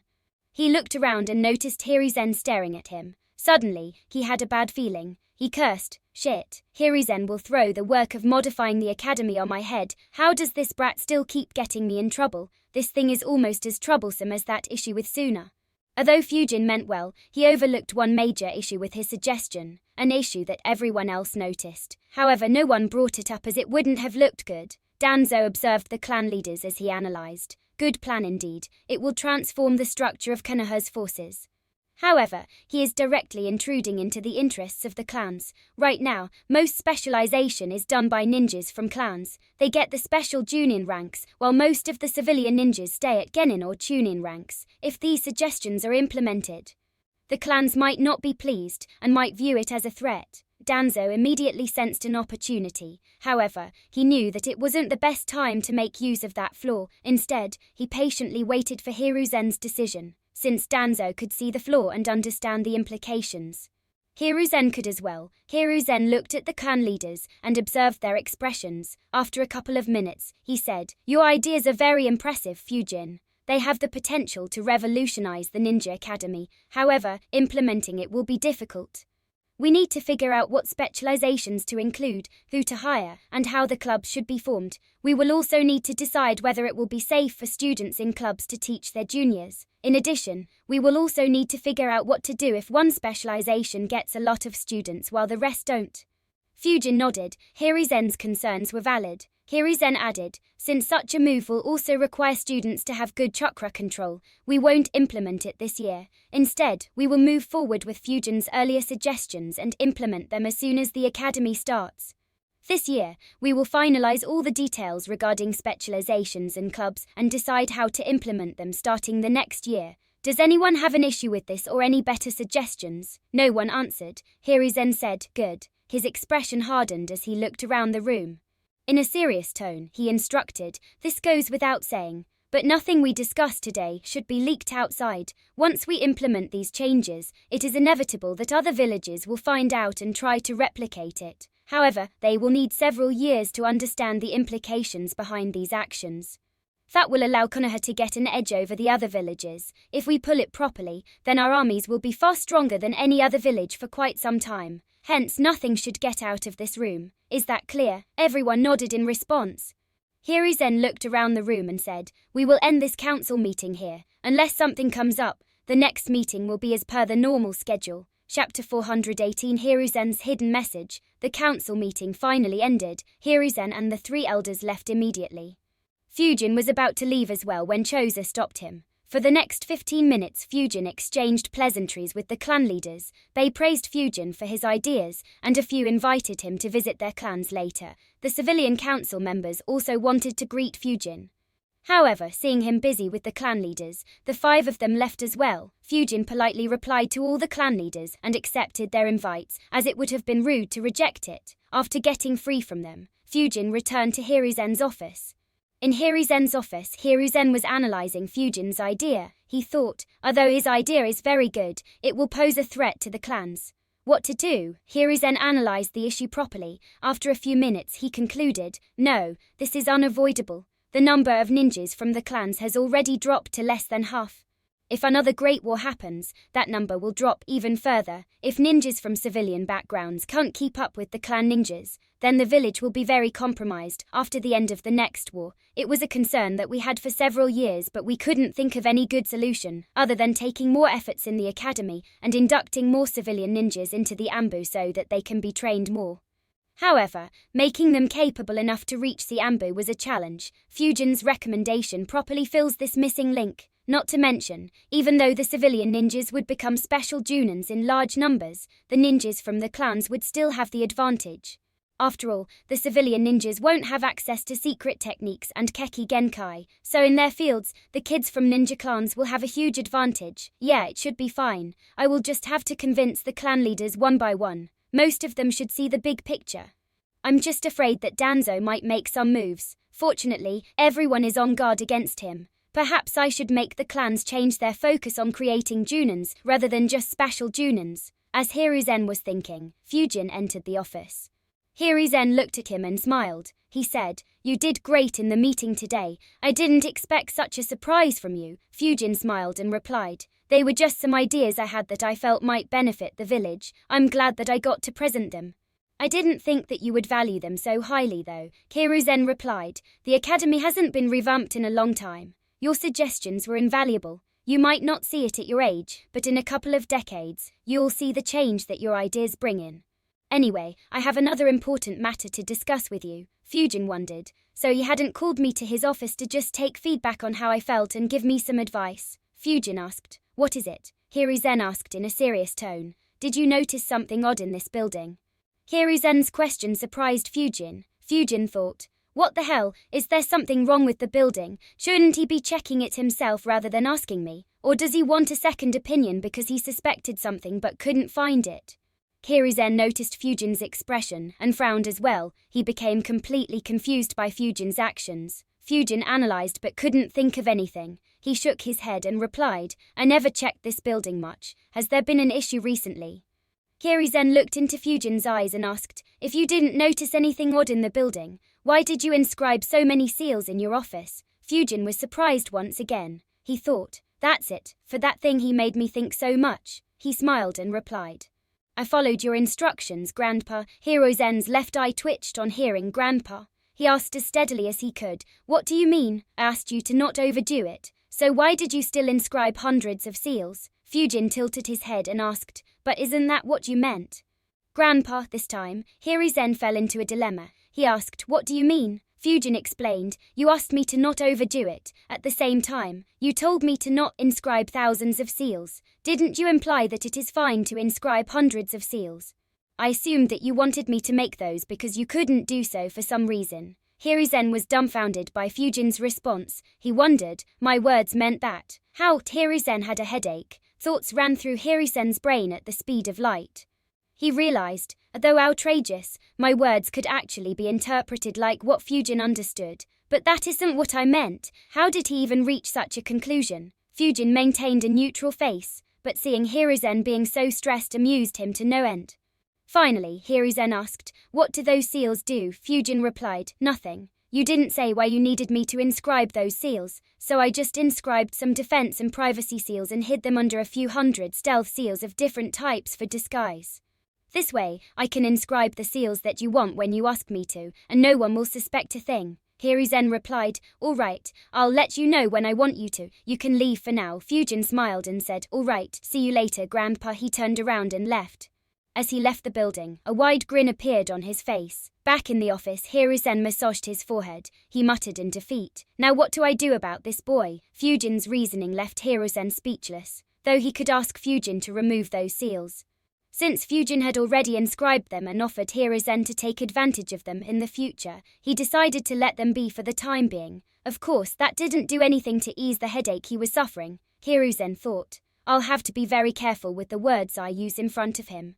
Who knows what calamity he will cause if I let him freely interpret my words." Unlike Hiruzen, Fujin didn't bother thinking much about it. He was merely amused by Hiruzen's state and expressions. As for his suggestions for the academy, they would require a couple of years to implement and at least a decade to show results. So it wouldn't benefit him in any way before the start of the next Great War. Without wasting any time, Fujin returned to his training. He spent the next week shuffling between training and visiting the clan heads that had invited him. Once the meetings were done, his life returned to normal. His shadow clones worked on the Flying Thunder God seal, while he worked on the Wind domain and sparred regularly with Guy. In addition, he had one shadow clone look over Naruto's training. 1 month later, inside his basement, a smile formed on Fujin's face. He dispelled all the shadow clones in the room. On both of his palms, a distinct seal could be seen. With one thought, both seals disappeared. Fujin muttered, "Flying Thunder God seal mastered and imprinted at the same time." In the training field opposite Fujin's house, 2 words could be heard throughout the training field: Gale Jutsu, Gale Jutsu, Gale Jutsu. Fujin's clone opened his eyes and looked at Naruto. A smile appeared on his face as a shadow clone appeared next to him and popped, sending a message to Fujin. Naruto continued stretching his right arm. Gale Jutsu, Gale Jutsu. Suddenly, a small amount of wind was released from Naruto's right palm. The wind formed a breeze and caused some leaves in its path to move along the winds for around a meter before stopping. Naruto's eyes widened. A wide grin broke out on his face as he jumped in joy and exclaimed, "I did it! I did it!" He immediately ran towards Fujin, who had already taken the place of his clone, and asked, "Did you see it, Fujin? I did it. Wind blew from my hand. And I only took 1.5 months. Fujin smiled and said, "Good work, Naruto." Naruto grinned even more upon getting praised. He jumped up and shouted, "I will become the Hokage, believe it." Fujin chuckled and wondered, maybe I should make him challenge Hiruzen like how Konohamaru does. That would be a sight to see. Fujin chuckled at that thought. However, he decided against it, thinking, "Leave it. The old man has been rather kind to me lately. If only I could have Naruto mess with Danzo somehow. Unfortunately, that asshole keeps hiding underground and has several root ninjas keeping an eye all the time. Even I won't be able to enter the root base undetected." Fujin let Naruto run around and celebrate for around 5 minutes until he tired himself out. Finally, Naruto collapsed on the ground and exclaimed once again, "I did it." Fujin chuckled at the sight and asked, "Want to go to Ikurako, my treat?" Naruto's eyes sparkled. He jumped up once again and exclaimed, "I want to, believe it." Chapter 419. Looking past the hateful gazes, Fujin and Naruto walked over to Ikurako Ramen. Once again, several eyes landed on the two of them. However, unlike the earlier times, the reaction of the watchers was mixed. On one side was Naruto, someone whom everyone vilified as the demon brat. However, along with him was Fujin, someone who had recently become a council member. He was a person that no ordinary citizen wanted to offend for no reason. As such, not many dared to gaze unkindly at Naruto or gossip about him while he walked next to Fujin. Of course, there were a few exceptions. A middle-aged lady whispered to the lady next to her, "Why is a council member hanging around that demon brat? Wouldn't it cause?" Well, her words stuck in her mouth as she suddenly felt intense danger. She almost wanted to puke in fear. She didn't dare speak another word. The lady opposite was scared as well after looking at her expression. She asked, "Are you fine? What happened?" Similar to that lady. Several others who tried gossiping or gazing hatefully at the duo also felt an intense killing intent. As such, no one dared to hang around and quickly continued their work. Fujin sighed internally and thought, "Threatening civilians is not what I wanted to do. It could pose some trouble as ninjas aren't allowed to attack civilians. However, I should be able to deal with it as long as I don't overdo it. I doubt anyone, even Danzo, would bother trying to make a move against me for something like this. Unfortunately, this is unavoidable. People, even civilians, are brutal. Though there are rules and laws, they become meaningless when too many people do it. Hiruzen has already issued a gag order. However, too many still openly discriminate against Naruto, while sneakily passing comments that are just loud enough for him to hear and become depressed. And it isn't just because he is weak. After all, even Hatake Sakumo, a top-tier ninja, fell prey to such gossip and blame games. Granted that the situation with him was different and there might have been some other factors involved, it doesn't change the fact that even civilians won't have any constraints in talking shit about a rank S ninja if the ninja doesn't retaliate in one way or another. So if I just let them speak, others will be emboldened to do so as well. Very soon things will return to normal for Naruto, where everyone openly displays their hostility, undoing all my good work so far. Worse, I might be subjected to that too, granted that I am no Sakumo to take things lying down or become suicidal due to others' words. But it will be too much of an inconvenience to let things reach that stage. It's better to just crush any such thoughts in the initial phase. Unlike Fujin, who was engrossed in his thoughts, Naruto was having a great time. For the first time in his life, he wasn't getting a look wishing that he would disappear from everyone in the streets. Though people were still avoiding him and maintaining distance, it was far better than receiving those looks all the time. Naruto wondered, are they treating me differently because I learned to wind jutsu, but why do they still avoid me? He looked at Fujin and asked softly, "Fujin, why is everyone avoiding me?" Fujin replied, "They are probably avoiding me." Naruto was surprised by Fujin's answer. He asked, "What do you mean?" Fujin replied, "I just became a council member in the village, so they probably don't want to risk offending me." Naruto asked, "Council member, what's that?" Fujin looked at Naruto and asked, "Didn't you learn that in the academy? Don't tell me you didn't pay attention." Naruto laughed nervously in response. He couldn't recall the last time he paid attention in class. Fujin explained, "Konoha's council is a group of people who are involved in making the rules for the village. We help the Hokage in running the village. If you want to become the Hokage, then it is important for you to know such things, Naruto. Knowing strong jutsus and being able to fight is just one part of becoming the Hokage." Naruto nodded obediently and said, "I will pay attention in class." Believe it? Fujin obviously didn't believe it. Focusing while learning an interesting jutsu that would allow you to do even more interesting things and focusing in a boring classroom were two completely different things. Even Fujin, despite his maturity, couldn't bring himself to pay attention in the classroom all the time and instead used that time to work on his wind and earth nature manipulation training. Naruto said, "But I still don't understand why people need to fear a council member. I mean, you guys only run the village, right?" Fujin shrugged and said, "They are just cowards. Look properly at the crowd. Not everyone is afraid. Some are just going about their day. Some are opportunistic and are probably thinking about how they can become friends with me. Some who need help and have courage will approach me." Fujin's words surprised Naruto. He looked into the crowd and began carefully examining everyone. His eyes widened in surprise. He thought, it's true. As Fujin had said, there was a very small minority of people who didn't care much about Naruto. They didn't hate Naruto and hence didn't have any such hate in their eyes. Fujin looked at Naruto's surprised look and thought, though many hate him and have vilified him, it is unrealistic for every single person to hate him. After all, he is just a kid.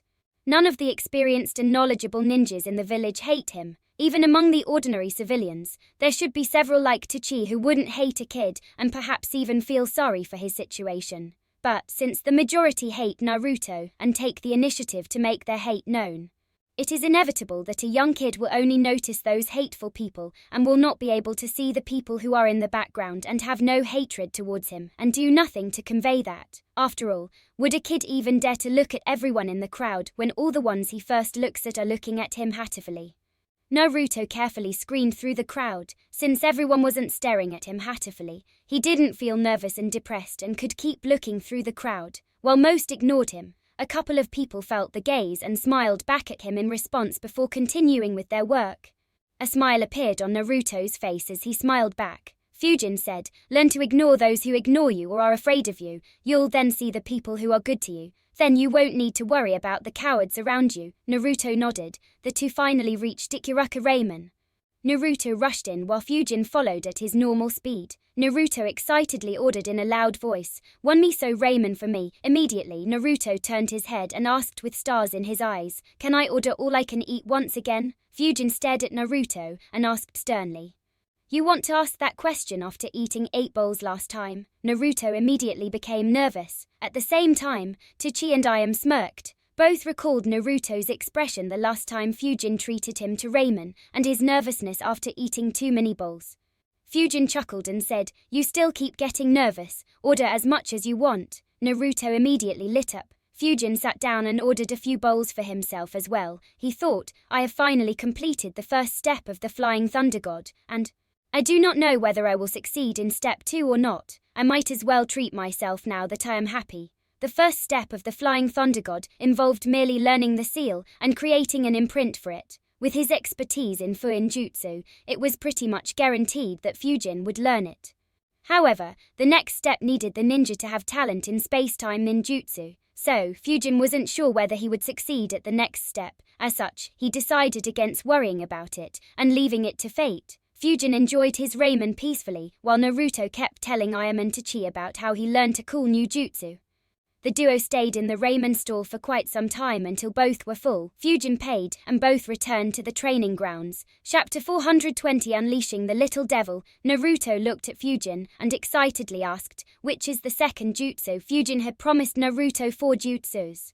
So Naruto was very excited about knowing which other jutsus he had planned. Fujin smiled and said, "Calm down for now. I have some things to say and ask." Naruto stopped speaking and acted calm. Fujin said, "Though you have learnt the jutsu, there is a lot for you to improve. Perform the jutsu again and use it to attack me." Naruto asked, "Wouldn't you get hurt?" Fujin waved his arm dismissively and said, "With your current skills, no, just do it." Naruto nodded and weaved hand signs. He aimed his palm at Fujin and shouted, "Gale Jutsu." Immediately, a gentle wind flow was released from Naruto's palm and moved towards Fujin. Fujin's shirt fluttered and some leaves around him moved, but Fujin was unmoved. The gentle breeze had no effect on him. Fujin said, "See nothing. Now stand in one place." Fujin raised his right arm towards Naruto. Naruto stood still and looked at Fujin's palm. A second later, a strong wind current was released from Fujin's palm. Naruto's eyes widened as he felt the intense winds coming towards him. In a moment, the wind sent him flying backwards, completely surprising Naruto, who yelled in shock. He flipped in the air and landed around 20 meters behind. However, he still lost his footing and ended up stumbling backwards. He quickly got up and rushed towards Fujin and exclaimed, "That was so cool. Can I do this as well?"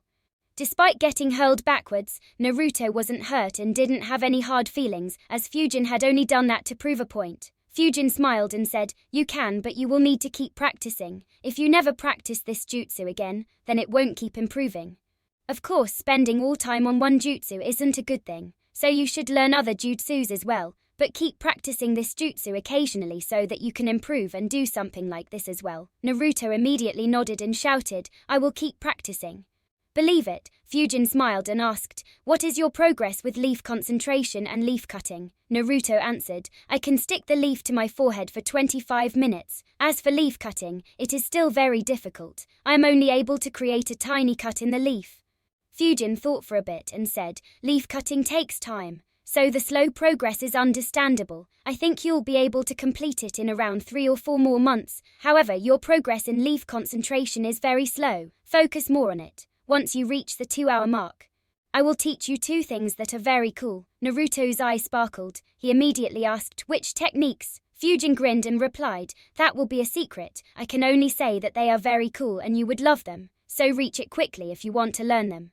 Naruto replied, I will stick the leaf for 2 hours, believe it. Fujin smiled and said, I believe you, Naruto. Now it is time for you to learn your second wind release jutsu. Fujin grabbed a couple of shurikens and said, your second jutsu will be projectile control jutsu. Here, take this. Fujin handed Naruto a shuriken. Naruto accepted it with a confused look. He asked, projectile control jutsu, that sounds boring. Fujin ignored his complaint. He pointed at a nearby tree and said, throw the shuriken at that tree. Naruto aimed and threw the shuriken at the tree. The shuriken hit the tree, confusing Naruto even more. Fujin handed him the other shuriken and said, do it again. Naruto replied, all right. He aimed and threw the shuriken once again. To his shock, the shuriken changed course mid-flight and instead hit the tree next to his target tree. He looked at Fujin and asked in shock, how did that happen? Fujin smiled and answered, that is the projectile control jutsu. You use the winds to control the direction of flying objects. It is very effective in combat. If you throw a shuriken and your enemy dodges it, you can use this jutsu to change the direction of the shuriken and catch your opponents off guard. You can also use it to divert the enemy shurikens or kunai coming towards you. Naruto heard Fujin's answer with awe on his face. To his surprise, a grin formed on Fujin's face. Fujin added, of course, that's just the tip of what this jutsu can do. One of the best uses of this jutsu is messing with others. Naruto asked in confusion, messing with others? Fujin nodded and said, imagine someone in your classroom tosses an eraser to his or her friend, and you use this jutsu to change the direction of the eraser and hit someone else, creating a fight. Naruto was stunned. He looked at Fujin with a stupefied expression on his face. He never imagined that the dignified council member would ever say such words. Fujin continued, you can use it on several other things. For instance, balls in the playing ground. This jutsu is only limited by your imagination. Of course, the same also applies on battlefields, so don't limit yourself to traditional use of the jutsu. Ideas kept pouring into Naruto's mind as he comprehended Fujin's words. A mischievous grin appeared on his face as well. He exclaimed in a goofy tone, oh boy, I can think of so many pranks with this jutsu. Hehehe, Iruka-sensei is going to hate me. Naruto couldn't stop grinning. Fujin gave himself an imaginary pat on his back and thought, good, entertainment for the next year is secured. Naruto looked at Fujin and asked, is it fine to use this jutsu for pranking? Fujin nodded and said, enjoy, you'll be able to improve your control over this jutsu far more quickly by employing it in pranks than trying to learn it by yourself in a training ground. Your classes should start in a couple of weeks, so you won't be able to train here all the time. You can use the Gil jutsu for pranks as well, however. Fujin's face became strict as he said, a few warnings, listen seriously, if you don't follow them, then I won't teach you anything in the future. Naruto became serious. Fujin was the only one who taught him new jutsus, and he didn't want to push Fujin away. Fujin instructed, you will never use this jutsu to control sharp objects until I allow you to do so. So no changing trajectories of shurikens, kunai knives, needles and other such items until I permit you. For the time being, I'll make wooden shurikens for you to practice. Understood? Naruto nodded obediently. Fujin continued, good, even after I give you permission. The same rules will apply in a few conditions. You won't use this jutsu on sharp objects while pranking. You won't use it to control shurikens you throw while sparring with your classmates, either as they can be severely hurt if they don't dodge, but using it against spars with teachers or someone like me, or in a battle is fine. Also, take care to not hurt anyone while using this to prank. Even harmless objects can hurt someone if you accidentally poke their eyes. Naruto nodded and said, I'll use it carefully. Believe it. Fujin smiled and said, good, I'll now teach you how to use this jutsu. Fujin quickly taught Naruto the hand seals to the jutsu and explained to him the mechanics of the jutsu. It took an hour, but Fujin was finally done. Fujin created a set of wooden shurikens, kunais and needles for Naruto to practice. Naruto began practicing the jutsu. Once again, the sound of the jutsu name that Naruto shouted reverberated throughout the training field. Fujin observed him and wondered, should I ask him to stop yelling out jutsu names? He thought for a bit and shook his head. He muttered to himself, leave it, it's kind of fun to see him yell the jutsu name so loudly. I'll leave this job to Kakashi. Fujin created a shadow clone to look over Naruto and disappeared from the training ground. He entered his house, shut the door and muttered, "It's time to test step 2.